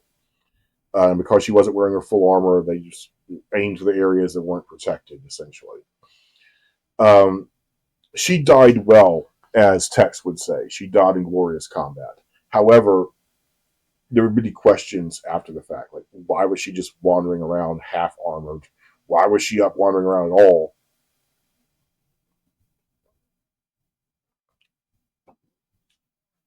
And especially with like no warders or lady in waiting, like escorting her anywhere, she just decided to just walk around like half armored for like no apparent reason. Um, but they speculate like after what they found in their quarters, um, why she did that. However, I'm back to the story. In the chaos, after seeing his queen get cut down, uh, Gawain II somehow, and some people believe this is his innate psychic ability. Also, what he does next possibly is innate psychic ability, because in Revenge of the Forsaken, it turns out he is a wizard, but you never really see his full power. Like, how powerful is he? Is he like a paladin? Can kind of do some magic, but mainly it's sword stuff, or is he like full blown wizard? No one really knows. Um, But multiple witnesses claim that he literally flew from the front door of his quarters to a random raider that he pulled the balaclava off of, and it was Niz. He found Niz in this darkness and chaos. If that isn't some spooky wizard shit, I don't know. But he had both hands around his throat. It was almost choked him out to death until someone in the darkness knocked him out from behind. Gawain II knocked out from behind. And he woke up the next day in his quarters and immediately was like status. It's like the raid has been repelled. We're currently repairing the trebuchets and the tower. Uh, as you may remember, the queen was killed last night by the raiders. Um, right now, it's like basically we're just waiting for you to wake up to give us orders. What do we do now? The king is gone, but one of our archers claimed to get him in the small of the back with a crossbow bolt before he left. So he's probably not going to make it back to Octagon. So that would mean young Niz Krent, who you were strangling at the time, would be now king. And Gawain II's like, who knocked me out? It's like, Warder Hykos. And Gawain II ordered Hykos in. It's like, why did you knock me out? He's like, Sire, because we could not lose a king and a queen the same night. You were so fixated on Niz, you didn't realize you were being encircled yourself. Those men around you were not Techs. And it was that moment he realized, oh shit, Heiko's just saved my fucking life. He probably would have saved the queens too, but in that moment, it's like, I could run that way and save the king, or I can run that way and try to save the queen. What an impossible fucking choice for a warder. But he chose to save the king. And that's why Galen II is alive. Now, the reason they believe that she was half armored and wandering around the courtyard is that they believe she was drunk, which is unusual because she was pregnant with Galen II's heir. They to come to be known as Val, friend McGowan, uh, uh, soon to be king eventually, in Revenge of the Forsaken and Purple Sash, which is the follow up companion book. Um, of course, while pregnant, you're not supposed to, of course, imbibe alcohol. The Techs knew that from a long time ago. Information brought back from the homeworld, essentially. Um, but she had a bottle in her hand and she was drunk on wine when the attack occurred. And they wanted to know why. So they went to her separate bedchamber, uh, and she laid an egg that night. So she could drink and party with the men. And the first thing she went to go do is go get a field surgeon who was bivouacked in with the men, not with the king. Just basically get it checked out once over, make sure there's no bleeding or hemorrhaging or anything. And he was supposed to then gather up some gear and follow her back to her chambers to then examine the egg to make sure it's fertilized and still alive. Well, then the raid happened, and that's why she was wandering around with a bottle of booze, two swords, and half a suit of armor. Uh, why the armor? Don't know. No one really knows. However, in the chaos, the sword power, which has a hand clutching a amethyst, and the amethyst is the jewel of the triarchy. That is their signature jewel, sort of like a birthstone. Um, that was stolen by the Norks, and it was kept as a trophy by Nizkret. And even after his death, the lordships, the lords of Octave refused to repatriate it out of respect for the queen. This is what you get for invading us. So it was a symbolic victory, in other words, or a symbolic punishment. It's like, if you don't want your queen slayed or her sword stolen, don't invade our land. I don't know don't do that. Um, Now, the archer, of course, who managed to kill the king, the elder king, Savinkret, is the titular, now headmaster archer in Revenge of the Forsaken. Now, you see that they had a scar done. That is from the raid. Is that he was a little drunk and sort of like just looking out over the battlements, and a raider literally just sort of popped up like a fucking Ninja Turtle and just sort of slashed right in his face. And he dodged, but it managed to cut a scar down his eyebrow and cheek, giving him the distinctive scar for most of his life. He was able to draw his short sword, run the fucker through, and literally in that amount of time of dealing with that dude is when he turned around and saw the queen get stabbed, go in the second get knocked out, and then over there, a third group of raiders escorting the king out. And he's like, that king's not going to make it out of this place alive. No fucking way. So he loaded up one crossbow bolt, dead of night, think like a moonless night on Earth. Blood in one eye, could barely see out of the other because he's drunk, and managed to hit the king in the back as he rode away along the battlements going south. An incredible shot. And that's why he's a knight now.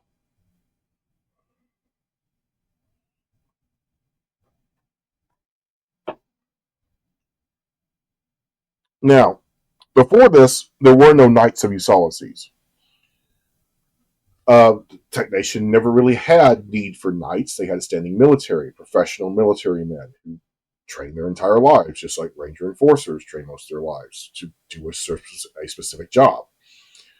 In fact, the whole idea of like nobility that fight is kind of backwards. But as an incentive to kill as many lords and knights as possible while on this expedition that's really a policing action, it's really a war. Gawain II said if you kill a knight, you become a knight. But he never really specified what the hell that means from the tech point of view. Basically, sort of like how you would win like the Congressional Medal of Honor or like a Distinguished Service Award or really, really high-ranking medal in a regular military, that would put you in the running for knighthood back in this day. And with that came a parcel of land. So you'd be a landlord. You would have to pay property taxes. But after you divvy out that land to renters, you're going to make a very handsome amount of money each month. So you're set for life. Then there's the entitlement. You're a sir, you're a knight, or if you're female, you're a dame. And using the same context. So you would say no dame or yes dame.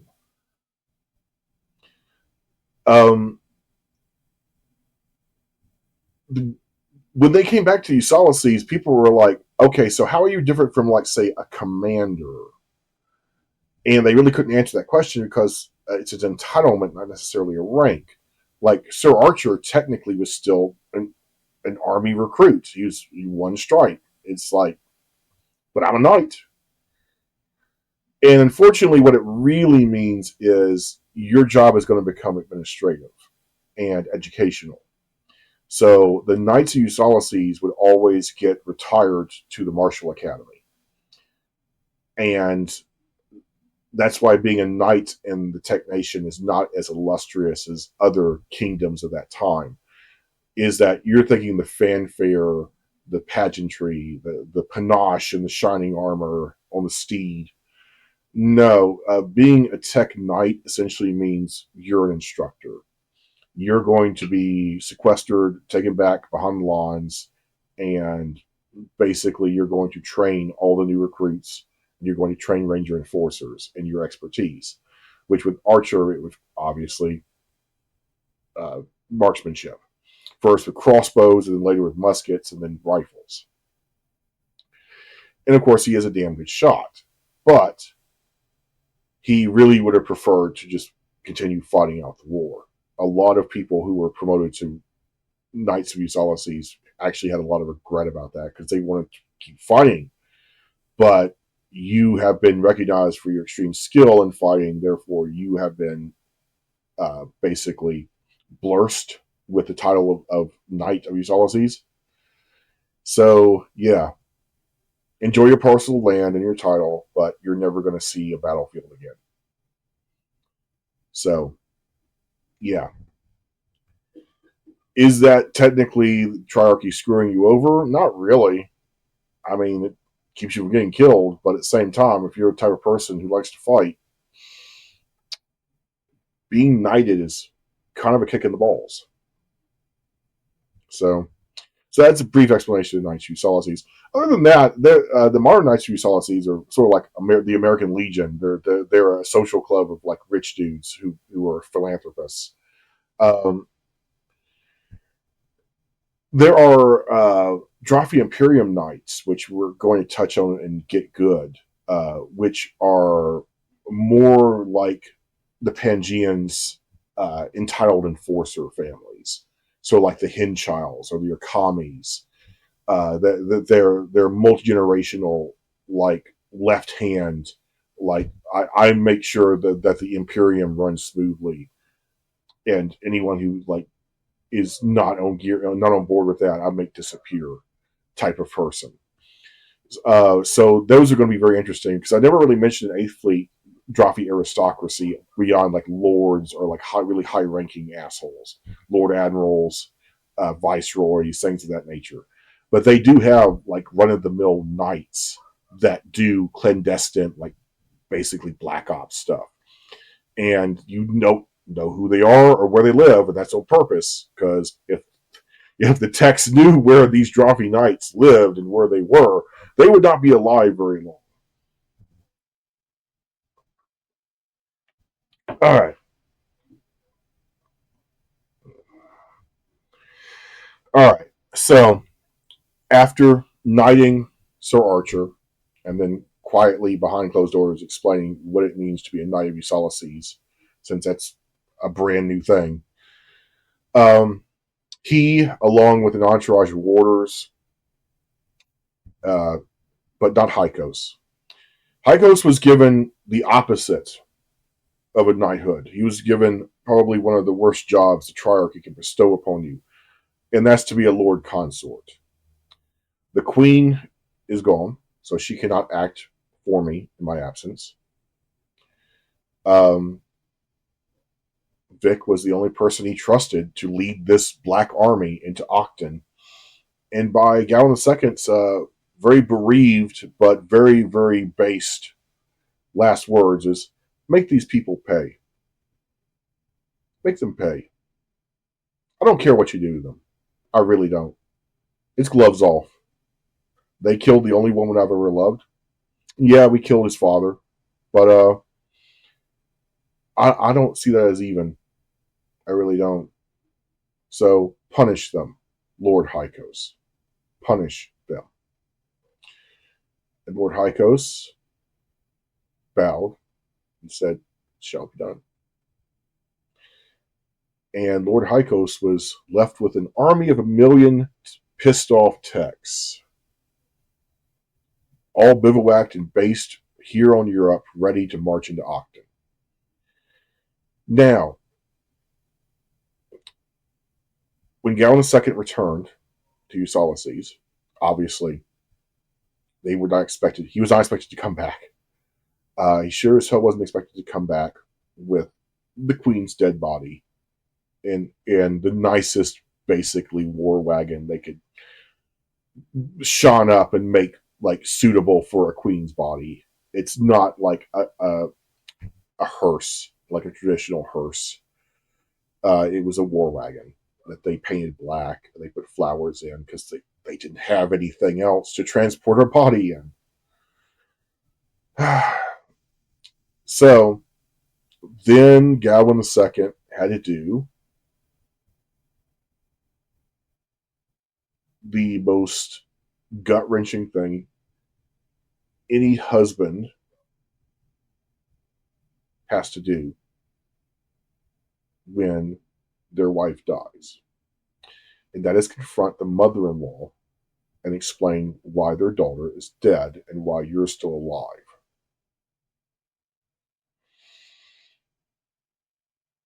Add the cultural aspect of Mama Eos was expelled by Galwin II.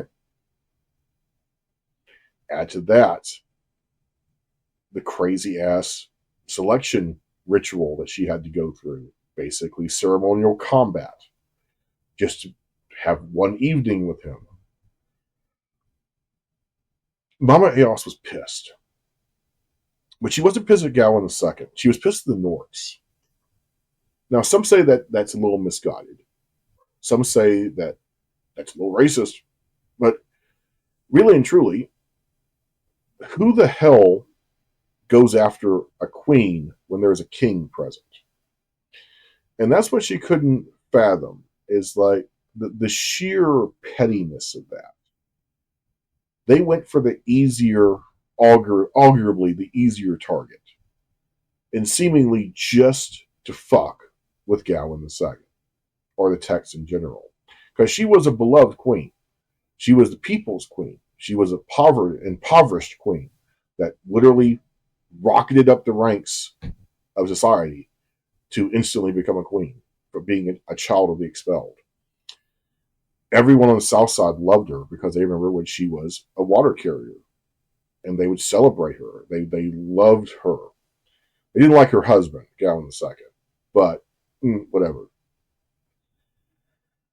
So, Mama Eos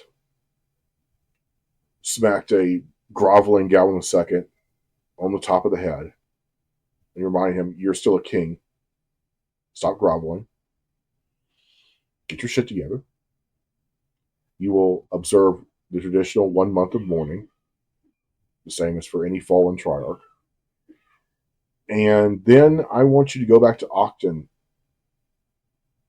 and kick their shit in. And she literally said, kick their shit in. That was the exact quote she said. A little bailament blasphemy goes a long way for motivation. Galvin II stood, wiped the tears from his eyes, and said, shall be done. Shall be done. Now, he then had to tell the people. The press was not kind, but they never are. A lot of questions. Why was she alone walking across the bivouac? Why was she half armored and drunk? What the hell was going on? Why were most of the men drunk? What the hell happened? Galvin II entertained these very intrusive questions because he had to. There had to be some sort of explanation. And he took full responsibility. Again, he bore like Atlas the weight of the world at that point. All of this was my idea, my decision, and it got people I loved killed.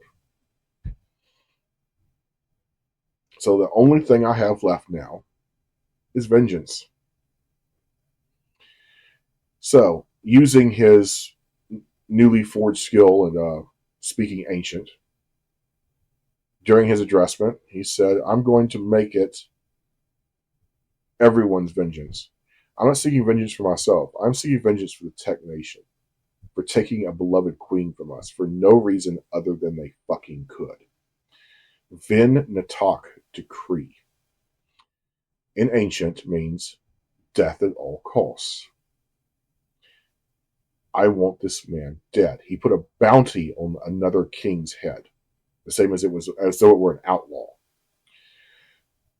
And he said, the person who brings me Niz Krent's severed head will want for nothing the rest of their life. Now, one of the people listening to this speech was a professor at the School of Usalyces named Dr. Hoppick. Von Hoppick, the elder, not to be confused with his younger brother who you see in Revenge of the Forsaken, the city, who continued his work after the fact.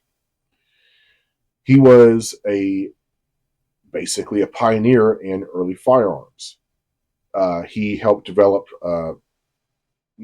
basically brass cannons, developed a forging technique to where they wouldn't have the bubbles in them that would cause them to fracture, so they'd be more reliable.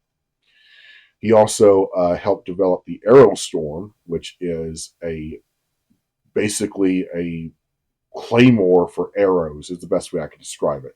It is a beehive like style amalgamation of flutes that go into the back of arrows that use the pressure from a common explosive charge to blast all the arrows at once in a square pattern.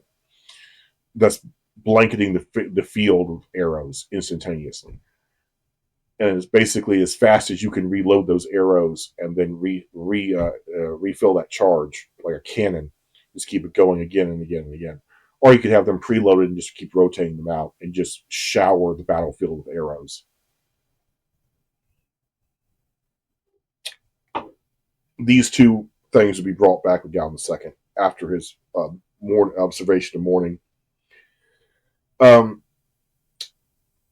But he shouted up to the perch, which is considered to be rude. You don't shout out to the king while he's like on the perch giving an addressment.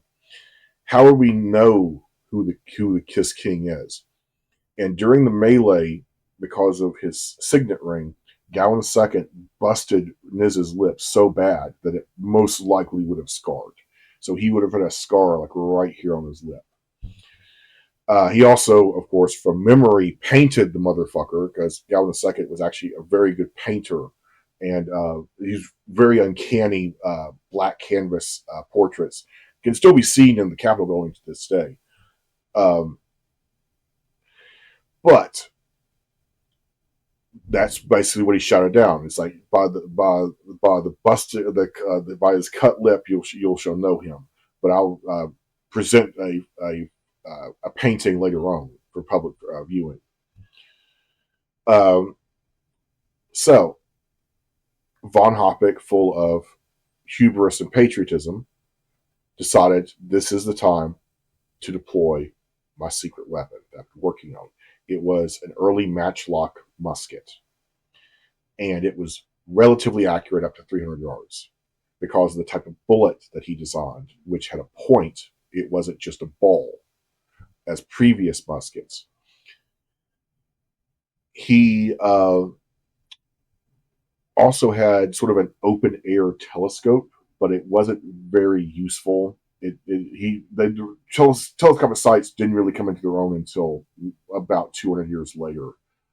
Before that, people would just iron sight that shit as nature intended. But it did help him survey and like look around and hunt for this dude. So von Hoppe packed up his gun and headed out south, and he painted his feathers somewhere along the way yellow. No one really knows how he did that. He was a chemist after all. A lot of people believe that he used an early version of bleach. Techs have tried bleaching their feathers. They always turn out orange, so they're not really sure how he managed to do that. But it was pretty convincing. There we go, kicking the camera. It's a tradition at this point. But his feathers were convincingly yellow, even the eyebrows. Of course, he would have to shave his frock, as they call it, his check beard, because it would grow out. But that's something you could just daily maintenance. And other than that, because of his tall, lanky build, he blended right in. He also spoke fluent ancient because he's a professor. He's a nerd. Of course, he's going to know how to fucking speak ancient. And through word of mouth, he heard that the king likes to take his long hunters and hunt in the specific area in Octon. We go back to word mouth. So somewhere in this area between what the future will be Fort Cap and Lord Frick's castle. We'll get to Lord Frick. Yeah. So Hoppe found him riding the range, essentially looking for some yellow bird to hunt, or maybe an Enoch, and propped up in a tree, hopped up in a tree, and got his matchlight going, and just waited. Now, his entourage saw him, but they figured he was so far away, it's obviously just a looky-loo. Like a lot of people would come out and see the king hunt, and didn't. He's so far away. He's 200 yards away. What the hell is he going to do? Most crossbows won't hit anything that range anyway, not unless you have some real high advantage. And they didn't really pay him much mind up in that tree. It wasn't like he was like really well concealed either. Then he pulls out this wonky fucking steel stick, and they're like, okay, what the hell is that? And at that exact moment, he fires, and then the king, his Enoch, dips down, forcing him to lunge, which makes the bullet miss his ear by just a little bit. He, of course, circled back around, like, what the hell was that? He had never heard a bullet fly past his ear before. No one had. And, of course, his entourage is immediately just losing their shit. And the only person they can think that it could have done that is the guy with the weird stick in the tree 200 yards out. By the time they realized it was von Hoppe, the chase was on. Unfortunately, his Enoch was old and not very fast. They were able to catch up close enough to get an arrow in his back. And unfortunately, just like the late king, he made it back to Europe, say right about here, just before the plateau, and kept waving an arm up to try to get help from the Techs, which they had a little detachment ride out to him. And he said, my feathers may not look like it, but I'm Tech. I'm Professor von Hoppe from the School of Ulysses. You have to get this. And he had a bundle Get this to the king. It works. It's just I missed. I missed the damn bastard. I'm sorry. And by that time, he had succumbed to his arrow wound. They undid the bundle and found this matchlock musket. And they're like, oh shit, we need to get back to Ulysses with this immediately. So, while this was happening back in Ulysses, Galvin II was dealing with some internal shit. He had left Mayri in charge of his duties, essentially making sure the conscription went as planned, and that the amount that they could fully conscript would be conscripted. So they had a bunch of instances of what they refer to as obstinates. Obstinates is willful disobeying the triarchy on an individual basis. In other words, it's not rebellion. You're not saying down with the triarchy. You're just saying, I'm not going to obey that order from the triarchy. I'm not going to do that. So that was not considered insurrection, because insurrection is a movement. In an individual basis, that you refer to as just simply obstinates, for which they would usually throw you in jail for however long your army campaign would have lasted. So whenever the war is over, they would kick you out and let you back out of prison. But one of these people, upon receiving his conscription letter, decided to go drink with his buddies at the bar, and he loudly proclaimed, I would rather be set on fire than march for Galvin II. And there were multiple witnesses who heard this, and one of them dropped a dime to Princess Mayri about that. And then they quickly found out where this dude lives, dragged him out in the middle of the night into the street, tied him to a wagon wheel, and it's like, are you sure you'd rather not march for this Triarch's army? It's like, you rather be burned to death? Okay. So she poured whiskey over him and set his ass on fire right there in the middle of the street, and then told the warders to keep pouring whiskey on him until he is ash. And many, many people saw this, and many, many people were absolutely flabbergasted at the raw tyranny of that. And of course, Galvin II is trying to fight the image and set forth by his dad, unfortunately, that he is a tyrant. So multiple historical accounts say that he literally punched his sister right in the face when she was informed him of this. And then he immediately had to go save face with this guy's family, had to apologize to them privately, had to run interference in the goddamn press, and had to publicly punish the princess by removing some of her property. Oh no. She's still rich as shit, though, but whatever.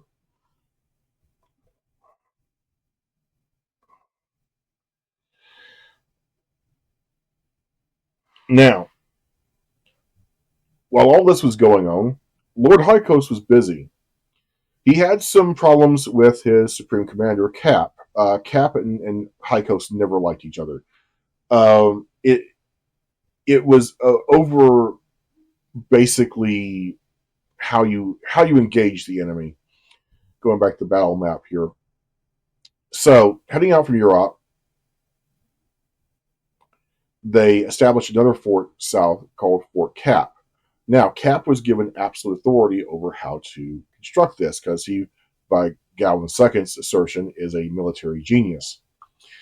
Sorry, I didn't have an overlay showing it like I do Europe, but basically it is a iron-coated pyramid. Remember those steel rolls I mentioned way back a few hours ago of inferior chalk steel? That's what they were used for. They were used to essentially encapsulate this wooden pyramid to make a armor-reinforced center, a keep, to what is essentially a spiral maze of burns that go around, leading to the center of Fort Cap. This is a battle base. This is an artillery base. It isn't a place that holds a lot of soldiers. Inside the pyramid is a marvel of 3D spatial engineering, because he was able to fit autobows, he was able to fit cannons, he was able to fit small trebuchets, all of which could fire out of slits in any direction and have a certain amount of azimuth that can go left and right, or windage left and right, to cover the whole area. Again, I really wish I had a picture of it. It's very imposing looking. The burns did not have any type of spikes around them like Europe did. Instead, simply going over them would tire your ENAC because you're essentially tripling the amount of land it has to cover by going over and over these burns. So the first hill, like you're still charging full speed, second hill, and third, and then each burn was actually slightly taller than the next. So you're constantly going uphill just a little bit while also going up and down burns. By the time you got to the center, not only are you in a kill zone at the bottom level, just auto bows everywhere, your ENAC is tired. So whatever gallant like leap onto the iron pyramid you thought you were going to do, yeah, whatever roll for a dexterity check you thought you were going to do, it's not going to happen. In this case, the pyramid, because it is a 45-degree incline and it's so slick on the outside, it was impossible for ENACs to climb it. Even with their little T-Rex arms, they couldn't get up on it. People either. So, and then of course there are trap doors that they can just open up as murder holes and shoot you, cover you in burning pitch or god awful a handful of other things they could do to you if you happen to just besmirch their pyramid with your awful presence. So another thing is, at the very top of the observation peak, just below the flagpole, you could see the towers of the city of Octon's palace. And of course, in reverse, for the top towers of the palace, you could see Fort Cap, this big black tech monstrosity. King Niz was like, yeah, no, absolutely not. So he ordered Fort Cap to be taken, and he literally just human wave mass attacked this piece of crap.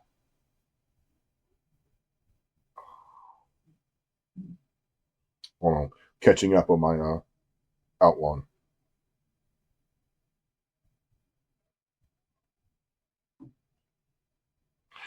Now, uh, this forward fire base had obvious supply chain issues. How are you going to supply this place if it's surrounded by Norks?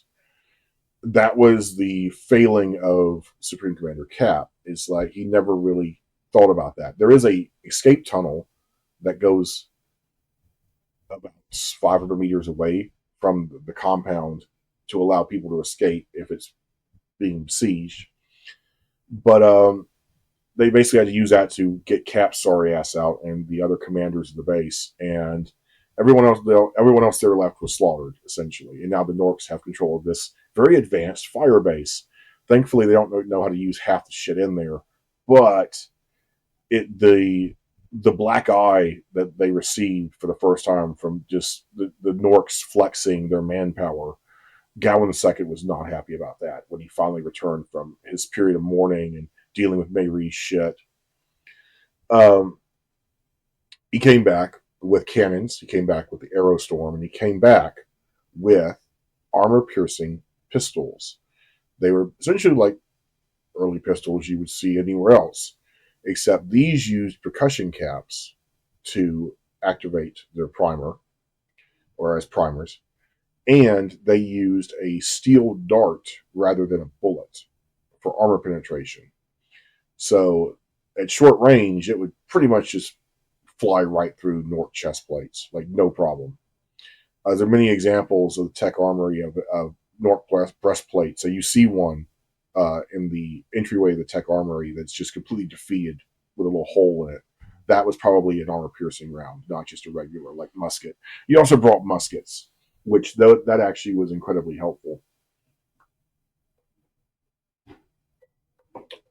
But he also brought the remainder rolls of those steel, the Tetrox steel. All of this was divvied out and inventoried at Fort Europe. Then Lord Hykos informed the king of the loss of, the creation of and the loss of Fort Cap. And Gowan II's like, are you shitting me? the Norks have one of our forts full of our most advanced craft, including cannons. And Lord Harkos, kind of throwing Cap on the bus, was like, "Yes, sire." I didn't think it was a good idea either. Both looking at Supreme Commander Cap. Now, Cap is not incompetent. He just has really bad autism, basically. It's like he doesn't always cover all of the aspects. In case in point, how are you going to supply this forward, fire base when you're surrounded by still enemy North territory that you haven't really locked down yet? He didn't think of that because it was all about just building the best base you could possibly build. And he did that. But if you can't supply it, you can't defend its perimeter, it's going to get taken back, which is exactly what happened.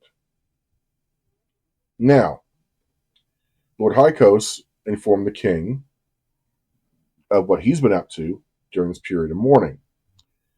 First, he sent an expedition to the southeast because he heard that the people of Policies are a lot more, say, friendly than the Norks. But what he found is that there are several cavalry bases in the perimeter along their border that are heavy Nork strongholds that they couldn't get past. Their little ranger force couldn't get past this heavy cavalry because basically they're quarantining the Policies because they don't like their ideology. And their ideology is very close to the Techs. No slavery, sort of independence, accountability, things of that nature. Everything a Nork nobleman fucking despises, basically. But he found this little township of Jastin and Jastin Castle, its Lord Jast, to be friendly, and one of the few Nork lords that he actually rather likes. So, Gawain II wanted to meet this Lord Jast after they retook Fort Cap. Now, the retaking of Fort Cap, in 8th Fleet, there is a collapsed timeline where that second attempt, that first attempt failed miserably, and the second attempt had to be made, which caused a lot of bloodshed and a lot of loss on the Tech side. And then Gawain II basically decided to throw this young Ranger commander, Torga, under the bus and blame him for the failure of retaking Fort Cap the first time, which was a lie. It was just general incompetence between Cap and Hykos and Gawain II. Torga, of course, was shamed, even in death. His skull was ground to dust and scattered along the catacombs, the same as any criminals or traitors would be, thus creating a wraith. And this wraith is analogous to like the Headless Horseman in my universe. It's the Headless Ranger, Ranger Torga, who is skeletal, minus a head. His Enoch is skeletal, but somehow they're able to move around and even speak. Not as Enoch, just him. And he basically curses the McGowan Lawn by trying to force him to sign a confession that the failure of retaking Fort Cap was Gawain II's fault, not his. And in the collapse timeline, he even kills as a wraith Gawain II in front of young Prince Val, who he was not able to defeat Val, and Val swore that every descendant from their own would refuse his request on the face of it, because the only person who could legally sign that admission to guilt is Gawain II, who you just killed. So congratulations, you played yourself. And then that curse is visited upon the Doc character, who is a powerful sorcerer and basically turns the screws on Torga and makes him his bitch monkey. Basically, he goes back in time and saves his skull from being punished, and also removes him. Also, gets Gawain II to take the blame instead. Basically, by showing up and flexing his magical muscles, And Gao II, of course, being a bitch level wizard, is like, yes, Okadakata, I hear, I obey. One of the first times Doc has had to impersonate Okadakata, and then later finds out he's not really impersonating him if he is him. The lies become the truth, essentially. But now the Ranger Torga is, like I said, Doc's bitch monkey. I have counted an instance of 100 so times that you have uh, slandered my family name and then tried to get us to sign a false contract. That is how many times I will send you to hunt a head to get your head back, essentially. Just like in Sleepy Hollow, the movie, A Head for a Head, you're going to ride for me and basically be my wraith assassin. Or, I can just hold your spirit in a spirit box forever and entomb it forever. So it's up to you, dude. But that's a collapsed timeline. That's no longer canon. Now, Gao II, with the cannons and the arrow storms, and the muskets especially, and the pistols especially, uh, said, we're going to retake Fort Cap. Like, we cannot let this stand. Like, they are touching our things, Lord Hykos. They're touching our things. So Gao II comes up with an idea. We're going to take some war wagons and we're going to put a frame around them and we're going to roll that Trox steel around it to create basically a hand-powered tank. And we're going to put an auger on the front of it to auger in a torpedo, essentially, a little powder keg, to blast the ramparts apart so that we're not going up, a up and down hill. We're just going straight, like a ramp. Now, Commander Cap, in his infinite audacity, dared to criticize this plan. It's like, that's probably not going to work. In which Lord Hykos and Gao II, they pretty much both told him to shut the hell up. It's like, this is your fault for lack of planning. We're having to clean up your damn mess. So sit down, shut up, drink your coffee. Now, detachment of 40,000 men, plus these steel Twinkies, because that's kind of what they were. They kind of look like an Aerostream like trailer. They were sort of rounded, but it's just layers and layers of wood reinforced by sheet steel, which they really hope the cannons didn't land a direct hit. Thankfully, the Norks weren't touching the cannons because they were afraid of them, because they tried loading them out of sequence at one point and one of them exploded. So they're like, yeah, we're just going to stick to the trebuchets. We know how they work. Thankfully, if they had figured out how to use the cannons, those little Twinkie mobiles would be dead. So dead. Um, so they slowly crawl up on Fort Cap.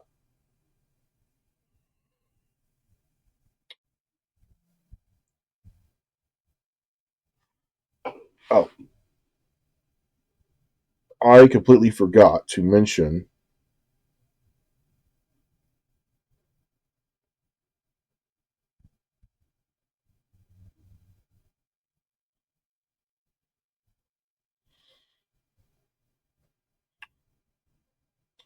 during Gao II's uh, leave, like immediately after the raid on Fort Cap, and not Fort Cap, Fort Europe, a mysterious stranger paid the now King Niz a visit to his chambers in the palace in Octon. And this person was allegedly Tech, wearing a cloak, and he had a book. He said, in this book is all of the Tech's metallurgy secrets. It will take you some time to figure it out, but eventually you'll be on the same standing as the Techs. Now, King Niz was like, why would you do this? And this Tech stranger said, because I don't want your people to be massacred, essentially. Because the Norks are not going to give up their slaves. So they're pretty much going to have to be killed. And this particular individual did not want that. Now, there are a lot of theories as to who this individual was. A lot of people say that the King Nez was just fucking lying. He probably captured a metallurgy book from Fort Cap, or pretty much at any point during the raid in Fort Europe, they could have snuck in and got books from the Techs. But for whatever reason, the Norks armor technology got really good towards the end of the war for like no apparent reason. And in fact, one of the things that helped them attack Fort Cap was that they made a huge silver mirror, which that wasn't something they were capable of doing before. It wasn't a perfect mirror, but it didn't have to be. It was just reflecting the ground to make you look invisible, essentially. The old magician's mirror trick. And that allowed them to get close enough to Fort Cap that they could essentially sneak in with a sizable force and take it over. Because you're probably wondering how the hell, other than just sheer power, could they have done that? Well, they had an entry force, but I almost retcon that because I'm like, mysterious stranger. It's too vague. Like, who the hell is this person? And it's like, I'm just going to keep it in because it was in the book, but I really don't like it. I like the idea more of just the Norks just using like the fucking orcs of 40k, just using sheer manpower just to take over this incredibly advanced fort. But it's still technically how that happened. It's just they had a little team of forward assist guys who were, camouflaged essentially using tech metallurgy secrets. Now, the Norks saw these steel Airstream trailers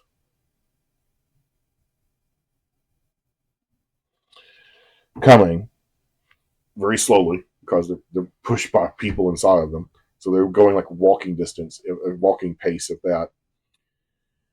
And they couldn't zero in the trebuchets to get a direct hit, which they were really counting on that because these steel plate reinforced little buggies, they couldn't really take much more than shrapnel. A direct hit with a cannon would probably knock one of them out and kill everyone inside. So two of them finally made it to the ramparts, and then the ramparts, unfortunately, because of Cap's oversight, had large rocks buried in the corners, so that if you tried doing this exact thing, you would hit rock and not actually dig into the rampart. So, sort of comically, the auger with the powder keg on it was just sticking halfway out of the dirt.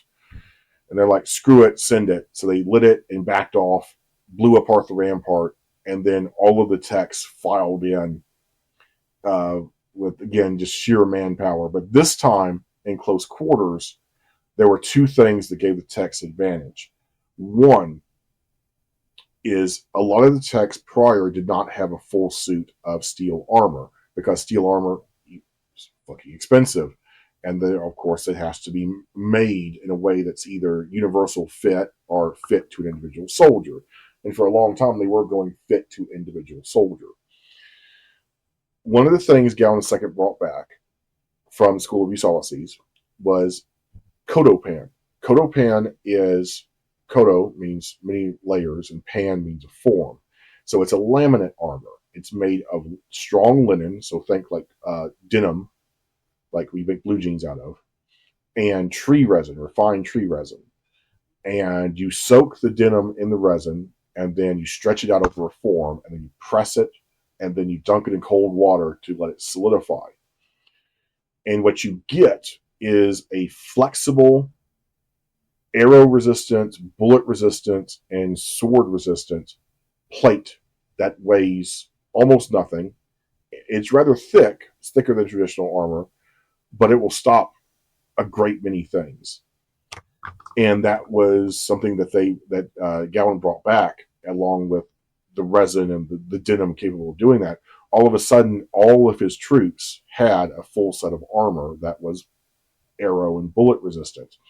That made a massive difference when retaking Fort Cap. So it didn't matter that the Norks armor game had stepped up. They're still only really armoring their core people, their knights, their noblemen. Their average foot soldier is lucky if they get a helmet and a pair of boots. Whereas the techs are rocking essentially what is excuse me, what is essentially laminar armor.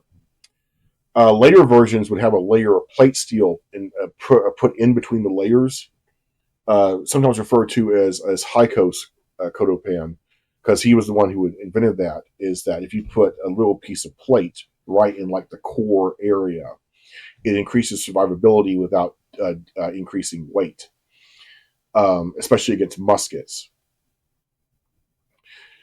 And it was those little armor-piercing pistols, sometimes just armed with just regular lead ball, that made the difference in retaking Fort Cap. Because once you get in Fort Cap, it's close quarters because everything is confined within the pyramid.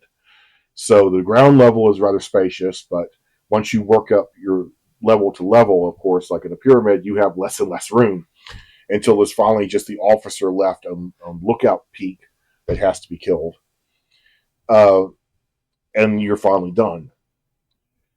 Now, after the retaking of Fort Cap, Niz is very, very upset because he basically just spent all of those people's lives for no good reason. And the House of Lords, especially Lord General Frent, is sort of been the voice of reason this whole time. Is just give them what they want. Like, they told you what they want. Abolish slavery in Octon. Yes, it's going to suck. It's going to suck because our economy is based on it. But we'll make do. And then the text will leave us the fuck alone. Because what we did is choose to fight them, which was your idea. And now we have lost the majority of our armies. Half of our slaves have run off and joined their army as what they refer to as boodle boys, which in ancient literally basically means a private assistant. Basically, they polish the tech's soldiers' boots, or they stand in line for the daily grind, or to grind their steel, titanium steel swords, because they will go blunt sooner than regular steel. So they would have to grind them down. And of course, you have to wait in line for the daily grind. That's where that term comes from in the tech nation. And Buddha Boy is still a sort of derogatory term for a personal aid in the military to this day, especially in the tech army. There I go, kicking that damn camera again. I swear to God. Problem is, it's hooked to it's anchored to a little TV tray, and of course, TV tray has 4 legs. So when I reposition my feet because they start to go to sleep on me, I end up knocking the damn TV tray, which then ends up knocking the damn camera out of alignment. Fun. Anyway.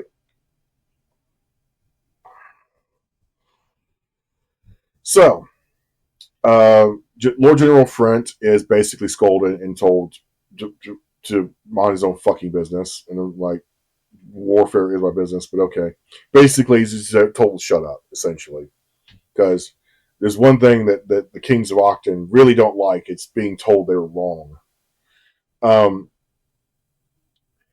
So, there was a bit of a cool down period after this where the Norks are considering their next move.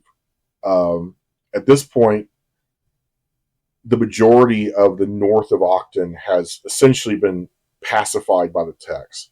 There are still pockets of individual resistance from landowners who are like refusing to give up their one slave. But Lord Hykos is like, we're going to go after the big dogs. So after retaking of Fort Cap, there is a briefing with Lord Hykos and Supreme Commander Gowan II.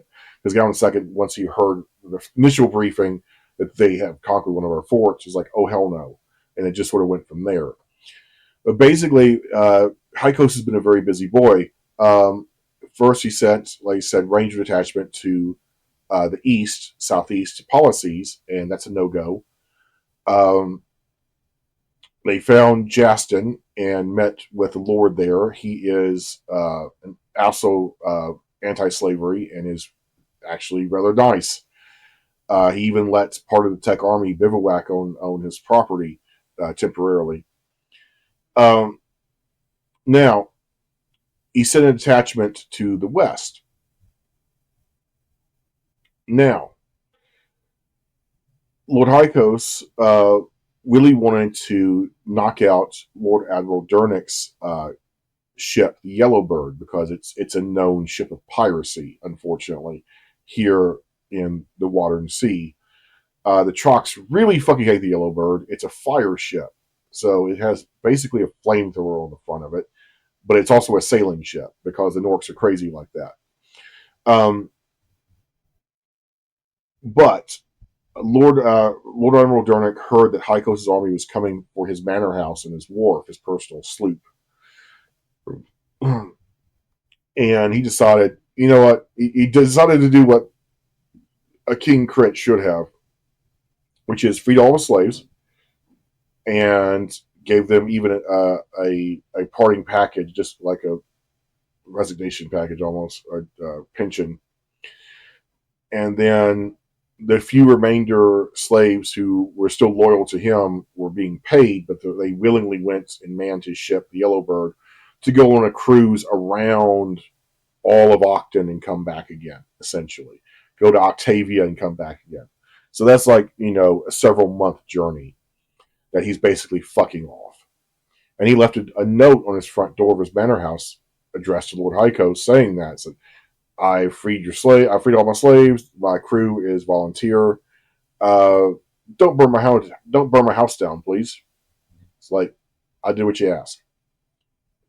Lord Hykos, upon reading this note, laughed and then in pencil wrote on the back, "Enjoy your voyage, sir." Now,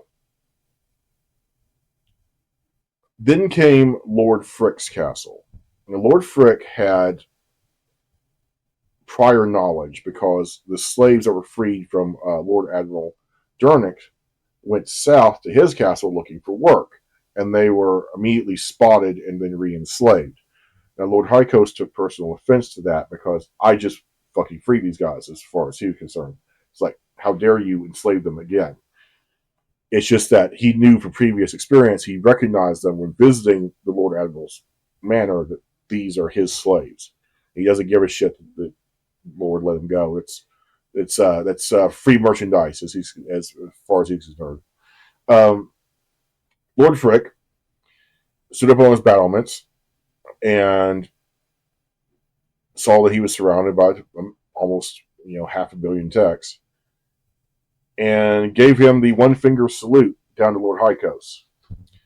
And Lord Hykos had to be explained by one of the freed slaves that was following the Tech Army what that meant, because in Tech culture, this is F you. More specifically, kiss my ass, referring to kissing of the ring. Once Lord Hykos realized what that gesture meant, he's like, okay then, we're going to topple your castle. Not one stone left upon the other. It's like full fucking Monty now. So, lay siege to the castle. Literally just takes a few hours before that they busted in with explosive. And they keep rigging cherry bombs and explosives all around the cornerstones until it literally just is a flaming hovel. The Lord is killed in one of the explosions. His two sons, who are little bastards, not bastards, in that they're out of wedlock, but just because of the way they act, entitled little shits, say they're going to take Lord Hykos to the Lord's court, referring to the Lords of Octon, to which Hykos says, there's only one court which I adhere to, that's the Tech court. So, yeah. And that person who's highest person that court in the land is the person I take orders directly from, which is the Triarch Gawain II. So it's not going to happen. Now, there were a few free slaves that had captured these little boys and wanted to basically hang them on their own property, just to end the Frick's lawn. Lord Hykos said that's a bit too far. Just let them go. Basically, we've impoverished them. They have nothing left. let them know what it's like to build their wealth up from zero again. And those Norks were not particularly happy about that. They're like, okay, fair enough. Murdering children is a bit too far, even though they treated the slaves like shit themselves, but whatever. Now, you see there's a little X there. He continued going south, and he's trying to circumvent and get to the south side of Octon so he could pincer it. What happened was one of the most infamous battles, or non-battles, I should say, involving the Krons. Now, the Krons are the tribalist people who live in the western desert / mountain range / jungle towards the south end. It's a very, very weird ecosystem there. The Krons who live in the desert tend to be very dark-skinned, as you might imagine. They're constantly sunbaked and near the equator. The ones that live in the mountains tend to be very tall and look more like the Norks. And the ones who live in the jungle, straight up, are almost indistinguishable from the Norks, other than if you just ask them where they're from, they'll say, oh, I'm from Chronic, South Chronic. And normally, just like Techazians or Trochazians, they don't have a last name, they have a location where they're from. So they would say, like, I am, Tor of Swan Lake, which would be those little lakes there. Or I am Ator of the deserts. So the deserts up there.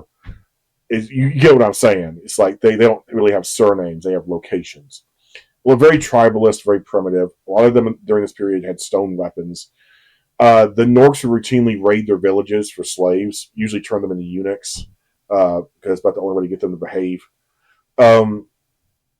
And personal bodyguards, because they tend to be very large, much larger than the average Norks anyway. So the local lord there went across to Chronic and press ganged like 1,000 Krons to be his frontline pawns against the Tech army, because they thought if they see a bunch of half-naked barbarian Nork dudes like running towards them, that for some reason just now the Techs would finally break discipline in ranks and not be like a well-old murder machine, is literally what they referred to them as by this point. Some Nork historians that were witnessed the Techs fight said that they don't fight individually. They're more like an omnipresence.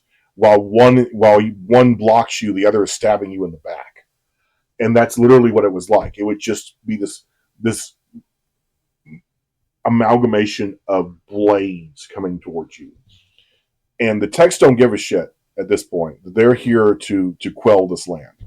So if they have to just stomp over you and literally crush you under their damn boots, they're going to do that.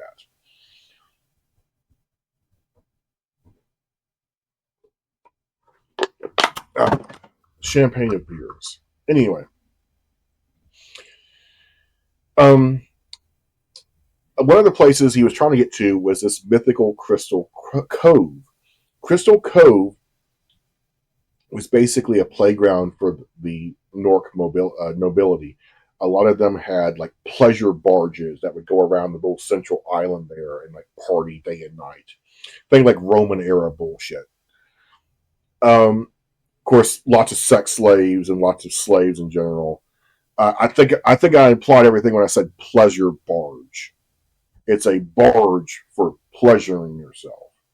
Anyway, in this little battle here, they were trying to meet up with the Krons individually to try to ally them against the Norks, which they totally would have done that if not for the fact that Techs look like their ancestral gods' demons. Basically, the Krons have a weird amalgamation of a Panjian occultism, and people who have been tainted by Null display that by having black eyes, sometimes pale skin like a corpse, and they wear black a lot. And they're like, oh shit, that's what Techs look like. Took a long time for the Krons to believe that Techs are not fucking demons. Basically, over time, after this war, there were some AWOL deserters. Some were people from Baylorment who still bore the mark because they figure maybe I could redeem myself through service, even though I wasn't really invited. Um, or some of them were just seeking adventure or what have you. But a lot of them were just basically army vets who were conscripted and like, fuck this shit, we're done here. So they moved over into the desert parts of Chronic, and they taught the local Krons how to do dig for wells and do irrigation. And this little part of Chronic here is, I'm running out of blue screen, just directly where it says Chronic there, with that little gap between the desert and the mountains, and where it sort of looks like it goes into the jungle valley. That area became super fertile for grains because of the Techs who lived there and brought their advanced agriculture to the region. And then the Krons there copied that and started getting rich themselves. So that's why in modern times, the Norks reestablished a quelling and enslavement, or its forced military conscription of the young, uh, to on the Krons, to basically stop them from becoming more productive than the city of Ogden. Basically, the Krons found someone who actually treats them well and teaches them things, and the Norks are like, no, don't do that, bad. Um, so when the Krons first saw the Tech army, 3 of them immediately committed suicide because they literally thought they were fighting the army of Null, fucking the army of darkness. But they can't run away because that would be cowardly. So their only option is self-deletion. The Techs saw that and were like, based. And the Nork nobility is like, oh my god, what the fuck have we done? We should have conscripted smarter people. It's like, yeah, like what? Oh, we forgot about their stupid ass religion. Oh. And then Lord High Coast made it weird. Now, I hint to it in Revenge of the Forsaken, but Lord High Coast plays for both teams in a time when that's not really cool. Uh, but he's a lord, so fucking deal with it. He had a lot of people in the military who would disrespect him over his orientation, and he would immediately smack them down, sometimes literally, and say it's not about the man, it's about the rank. Getting long. So, after 3 Krons immediately committed suicide upon seeing the Tech Nation's army, Lord High Coast wrote out on Your Mom. That is the name of his ENAC. The naming of that ENAC is funny because uh, when this few stragglers from Fort Cap finally actually got to see Gowan II and Lord High Coast in person, because normally they either are stomping your face in or they're behind the lawns. One of them said, I have a running bet with my friend here what your ENAC's name is, my lord. Talking to Lord High Coast. It's like, does your what is your ENAC's name, essentially, to win the bet? And it's like, the direct translation would be thine mother, but it's really your mom. Previously, she had not been named. She was just a random mayor that was issued to him, along with every other cavalry person, every other ranger in cavalry. Just, here's your ENAC. Here you go. They didn't really bother giving them names. They had numbers. Sometimes it would be branded on one of their legs. But Lord Hykos decided to dismount in front of the army, and he's like, "Okay, I think I know what's going on here." So he got his army to shout Buwanga, and Buwanga is a racist, old, dirty joke you should not tell anyone ever. But it is also in Etos, which is one of the languages that Krons speak. It means basically anal rape. Surprise butt sex.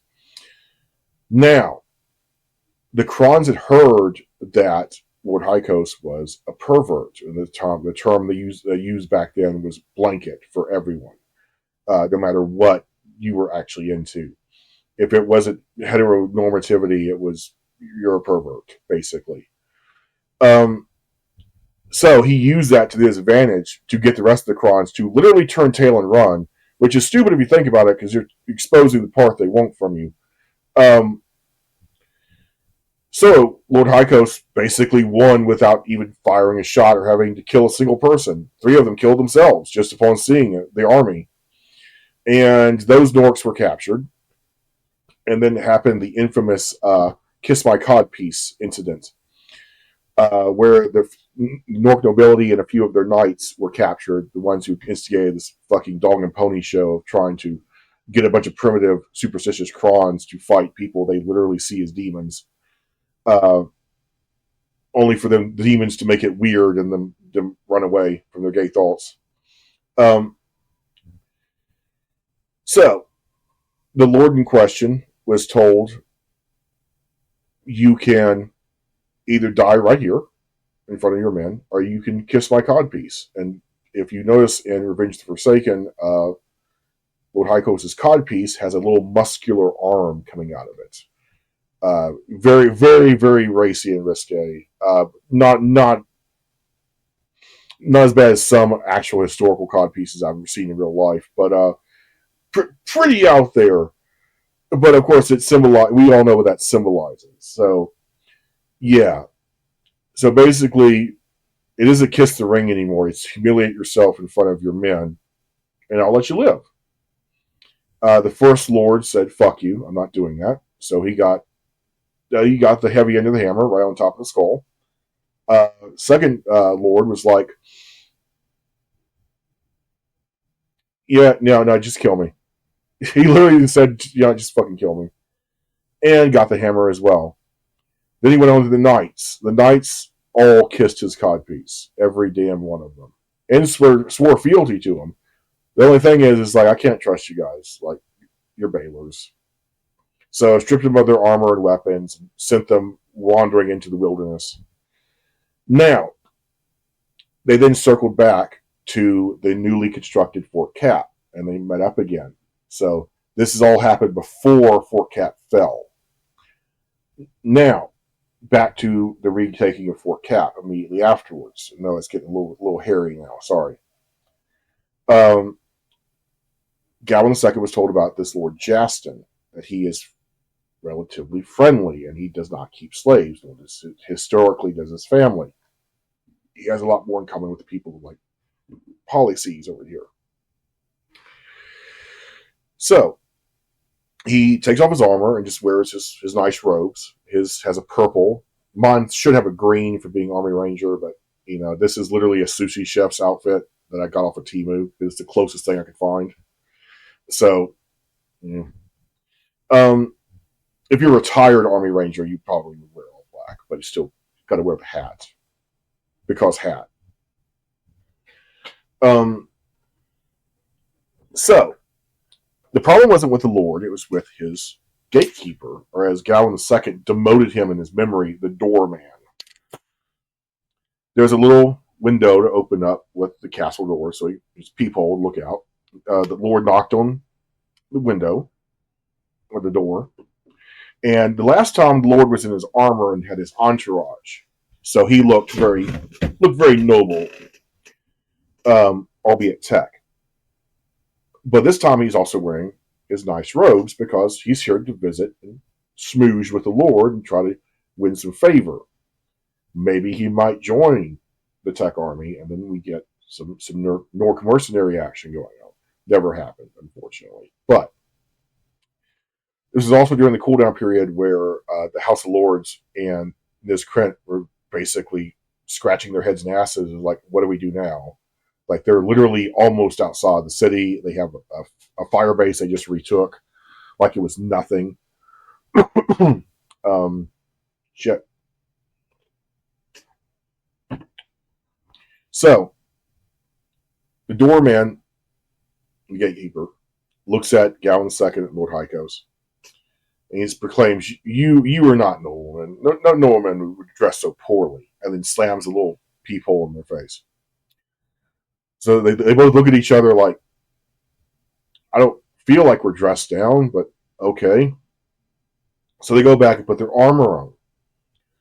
This time they knock on the door. They didn't bring weapons with them because that would have been a little too provocative. That would go from "Hey, how's it going?" to "Hey, nice castle you got here." Um, Doorman opens up, sees them in their armor, and it's like, "Ah, you must be noblemen." Galensang is like, "Why?" It's like, because only a nobleman would spend so much money on such a horrid outfit as that, referring to the Hawaiian themed armor. Galensang is like, "Can we speak with your lord, please?" It's like, "Oh, yeah, sure, yeah." Opens the gate, lets them in. So they meet with the Lord, and they have dinner, and basically they hammer out a non-aggression pact. It's like, we have no reason to harm you or your township of Jaston, or do what we did with Lord Frick. You don't keep slaves. You seem to treat your servants well.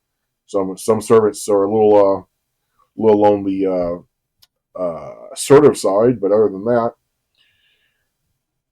so they hammer out a rental agreement to where, because it is the middle of winter, the fields of Jaston are not being planted or used, that he would let the Tech Army bivouac there and set up camp there temporarily, anticipating an invasion of Octon City, which is, as you can see, right next door, just across the river. Now,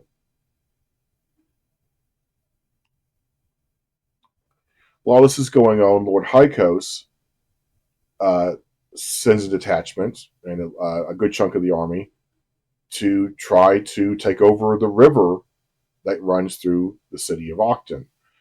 Now, they had a dam which controlled the flow of the water into the city, and also it would capture river fish, sort of a fishery slash dam sort of set up.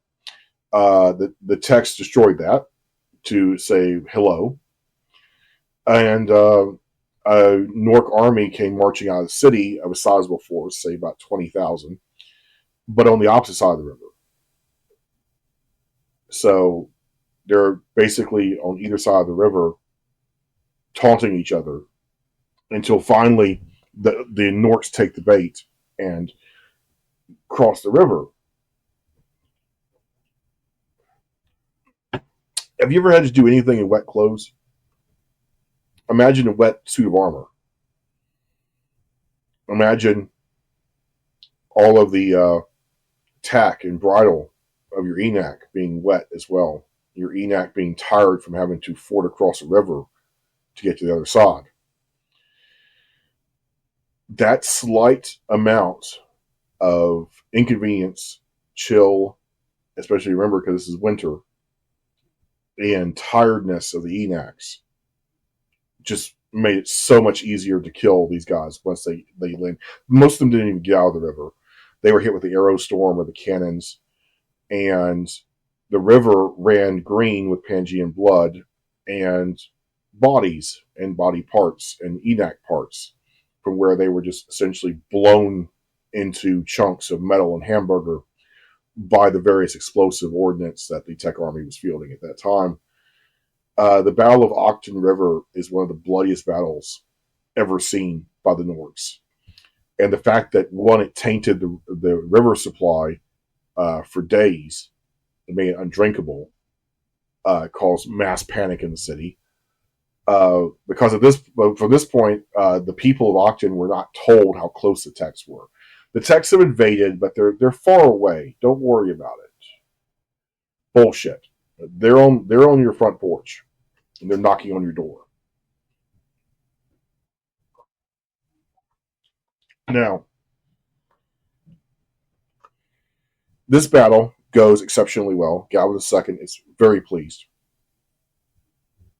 and still no word from Nis Krent. So Galvin II sends an envoy, a diplomat, a young male, to city of Octon with an official request for surrender under certain terms. Uh, he is shown to the king, and the king immediately has him executed. It's like, no fucking way am I going to give up now? It's like, no. Then Gawain II sent a young woman, with a member of his artillery corps, and she was also sent with a poison pill to take just in case she decides to end herself first before they decide to kill the messenger. Um, Again, it is rejected, and she was supposed to be executed, but took the pill first instead. And seeing this tech artillery ranger kill herself just so freely, rather than be dignified by being captured by the enemy, it's like the whole court and the House of Lords were present to see this.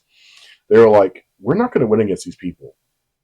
Like, they will literally just send wave after wave of people just to send you a piece of mail. Like, we're not going to win. And again, Lord General Frent, being the voice of reason, picked up the parchment, the scroll that was sent, the official scroll, looked at it, read it, chuckled to himself, and said, "Oh, this would be very easy." And Niz was like, "What the hell?" It's like, he just wants a duel, sire. You and him on the fields of Jaston. Niz ignored it, got off his throne, and went back to his chambers. Didn't even want to recognize it. This time, Lord Hykos had returned from the Battle of Octon River and had heard that the two envoys had been killed before even being able to read aloud the message. So here's what he did. He went into town and he found a little girl, a little Nork girl from Jaston, and then said, "I want to talk to your parents." He talked to her parents, and then he talked to her. And he said, "I'm going to give you, your family, your body weight in gold from the ransom from the king if you send the king our request for surrender. Now, if he kills you, your family will be set for life. If he doesn't kill you, you and your family will be set for life." Now, here is his play. Killing a tech envoy, male or female, he doesn't give a shit about them. But the optics of killing a little Nork girl from Jaston for delivering a message from the tech army, no one's going to be cool with that. Like, not even as heavily censored as what little few journalists they have in Octon are going to be okay with that. Like, they're going to break ranks and be like, you can't just murder children because you don't like the message, guy. Like, come on. That's too tyrannical even for your sorry ass. So she agrees to it. Parents agree to it. And she is sent to the king. The king, again, sees her in the court. And then when he sees that it's a little girl and not the tech who wrote her there that is giving the message, he sits in his contemplation. He's like, brilliant. Absolutely brilliant. And he shouts down to the little girl, do you know what type of backlash I would receive if I killed you before you read that message aloud? And she's like, no, sire. All I know is that if you kill me, my family will be set for life. And if you don't kill me, we'll all be set for life. By promise of the triarchy. And he's like, fair enough. Read the letter. The letter basically is, I, His Sovereignty, Alan Voss Gallen II, demand a duel with your leader, Niz Krent, the King of Octon, on the fields of Jaston within the next 2 weeks. So give him some time to prepare in case he's out of shape. If he wins and I am defeated, the Tech army will leave his lands forever. We will never try to establish Tech law in this land again. However, if you do try to invade us out of retaliation, we will defend ourselves. If I win, first and foremost, I will exact, through rules of tourney, the de facto kingship of Octon. In other words, I will be king of Octon and a triarch. Because you kill a king, you become a king. My first and last decrees will be that the Council of Lords will submit to abolition. If they wish to pay off the slave owners, that's their prerogative. If they wish to just free them by force like we've done, that's their prerogative. But either way, there will be no slavery in Octon forever, so long as the Tech nation is capable of enforcing it. Do you agree? Niz looked at it, put a seal on it, and said yes. And that was the beginning of the end of the kings known as Krent.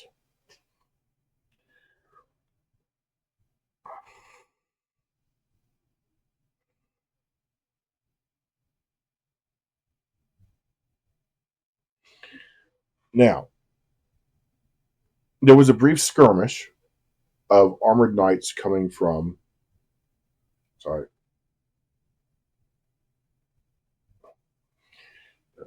Yukasama. There was a brief skirmish coming from the cavalry strongholds and policies. They just now got word of what the hell is going on, literally months after the fact. So they came back to reinforce Octon City, but they ran into the Techs first. Now, this is the infamous battle where Gowan II tries to face tank 100 armored cavalry of Norks in full plate armor and with lances.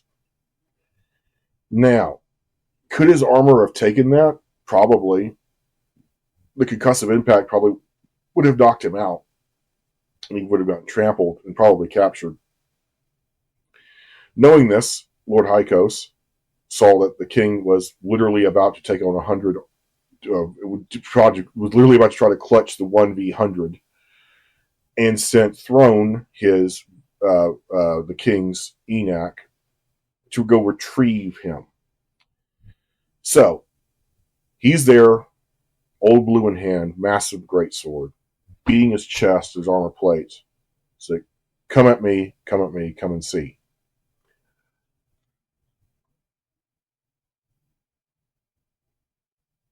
And right as they're about to get within lancing distance of him, Throne grabs him and scoops him up between his legs, like you see in Revenge of the Forsaken, because the armor is so heavy that he can't get a leg over Throne to mount him normally. So he basically trained Throne to mount the king rather than the king mount Throne, if that makes any sense. In other words,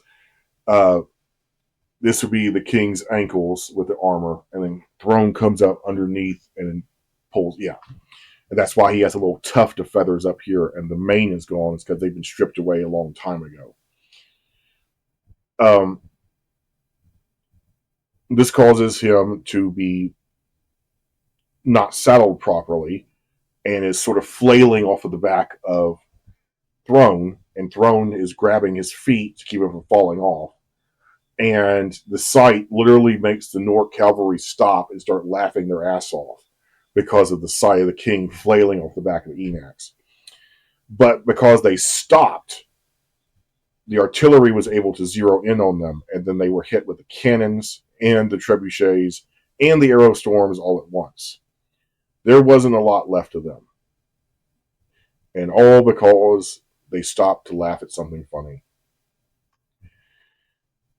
So, by the time that battle was over, short lived though it was, they went back and got official word that the little girl would come back alive, a little shaken by me, the king.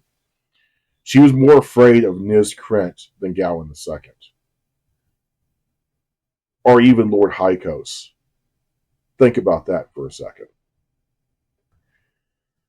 Now,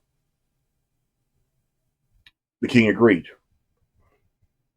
He showed up a few days later, all of his regalia, his full armor plate.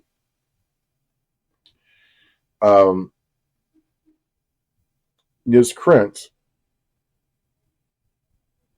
was a young man when he took the throne. So think like early 20s. Gawain II was probably equivalent late 30s and battle hardened by this time. Gawain II spent his entire life for this, being raised to do this, which is war with the Baelors. Niz Krent grew up entitled, sheltered, pampered. He has never even had to face a challenge from a lord trying to take his throne.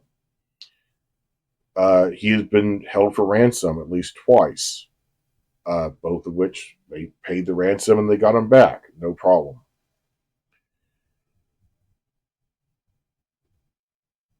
From Niz's point of view, Gawain II is a murderous zealot. Not even a tyrant, like a zealot, like a religious zealot. That he's willing to kill so many people simply for owning slaves, such a common practice in his world. That'd be like if you went around killing people for owning a specific type of car. It's like it just seems so weird and alien to them. From the Tech's perspective, especially Gawain II's, at this point he doesn't care what the Norks fucking think. His father tried educating them. First meeting that no, we came from a starship called the Humble. It crashed because of what your ancestors did. You're the reason we're all stuck here, and all of you agreed to live under Tech law once we landed and amicably parted, but we never did that. So that agreement still stands, as far as we're concerned. Gawain II doesn't give a shit about that anymore. It's purely about revenge now. The only woman he's ever loved was killed by these people. He was literally told to go kick their shit in, quote, by the Queen Mother.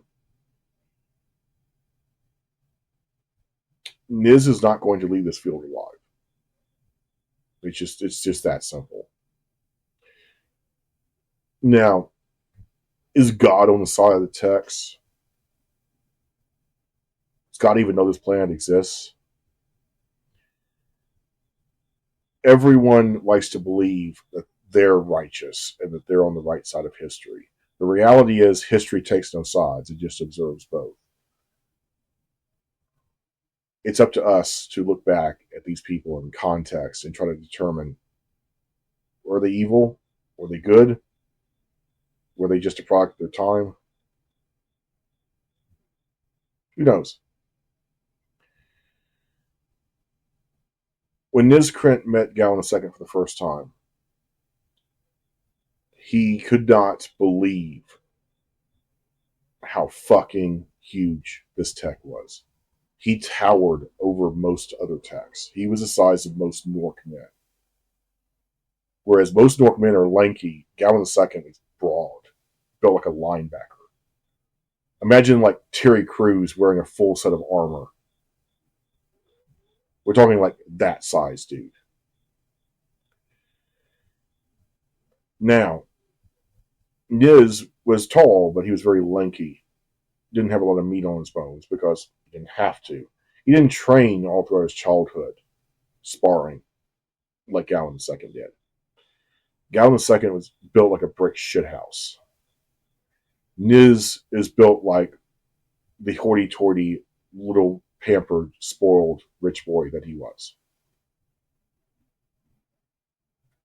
Their armor is like comparing apples and oranges. The laminate plate that Niz wore was gilded on the outside to give the illusion that it was solid gold. In reality, it was more similar to the plate reinforced Kodopan that Lord Hykos uh, had manufactured for a great number of core individuals in his entourage. Um, his greaves and shield were hand-me-downs from an earlier generation where those types of armor were necessary on the battlefield. His spear was really a lance, and it was meant for charging on Enoch back. His sword was mainly ceremonial. It was a swika, which is basically a short swick. Think like a double-edged katana. That's kind of what it was. Curved, heavily curved. And he wore a cape made of a yellow bird down that gave him a fluffy golden appearance from the shoulders down. Very, very, very presentation oriented armor. It's not functional armor. Gallon II's armor is made from a hinge of the humble.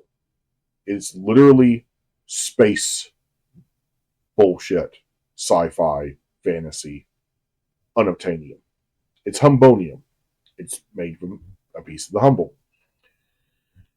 In reality, it's graphene reinforced laminate steel with an impurity of titanium and cobalt, similar to what they use to make landing gear for spacecraft. It's very lightweight, very, very strong, but it has a grain to it because of the graphene. It's only strong in one direction.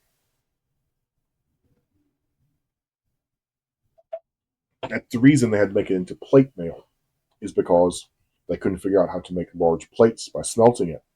It would always go brittle and break. They didn't know why. But they could make small round billets or scales, and they affix this to a leather suit that's padded, and there you go. Gallon II's armor. He later adapted gauntlets that were made of textile. They were obviously a different material because they're more grayish than blue. His one and only weapon he carried with him for most of the war, he actually sidelined for this duel. He instead picked up a late made Nork spear made of a copy of textile. No one knows why he took this from the remnants of the retaking of Fort Cap. Some people say it was just heirloom fishing, but there were so many other more intricate pieces of armor that he could have taken, or something more ceremonial, like a bejeweled swick or something of that nature. Why this random simple spear? No one knows. He just did it. Maybe it was the indignity of being killed with one of your own people's weapons. Who knows? But the kings met face to face, like the beginning of a boxing match. And Nizkrent said, I hope I win only so that you will never darken my land again. You have killed my father. You have killed most of the noblemen in this country. You are a blight upon this land, and I will extinguish you. Gallon II raised his helm, revealing his face, and his scarred cheek, and a look of, yeah, right. And he simply said this statement to Nizkrent before the duel. The gods sent me here to teach you humility. And he slammed his helm closed, took a step back, and waited for the terms. Nis thought that statement was incredibly hypocritical. It was like, okay, guy who randomly invaded our country for like no reason. I'm the one who needs to be taught humility. Okay. That's what he's thinking anyway. He didn't say anything. Took a step back as well and said, under your rules of dueling, under the Tech Nation, you have chosen the time and place. I have arrived at that time and place. Now I choose the means as the challenged. Now this may be why Gavin II chose a spear, or even thought to bring a spear, although a spear could have easily been provided for him on request. But he said, I choose a joust. Old school, face to face. First one to get knocked off their horse, and then loses that round, and then we switch to swords. Gavin II's like, agreed. Now, in the original book, he leaned over to one of his guys and was like, what the hell is jousting?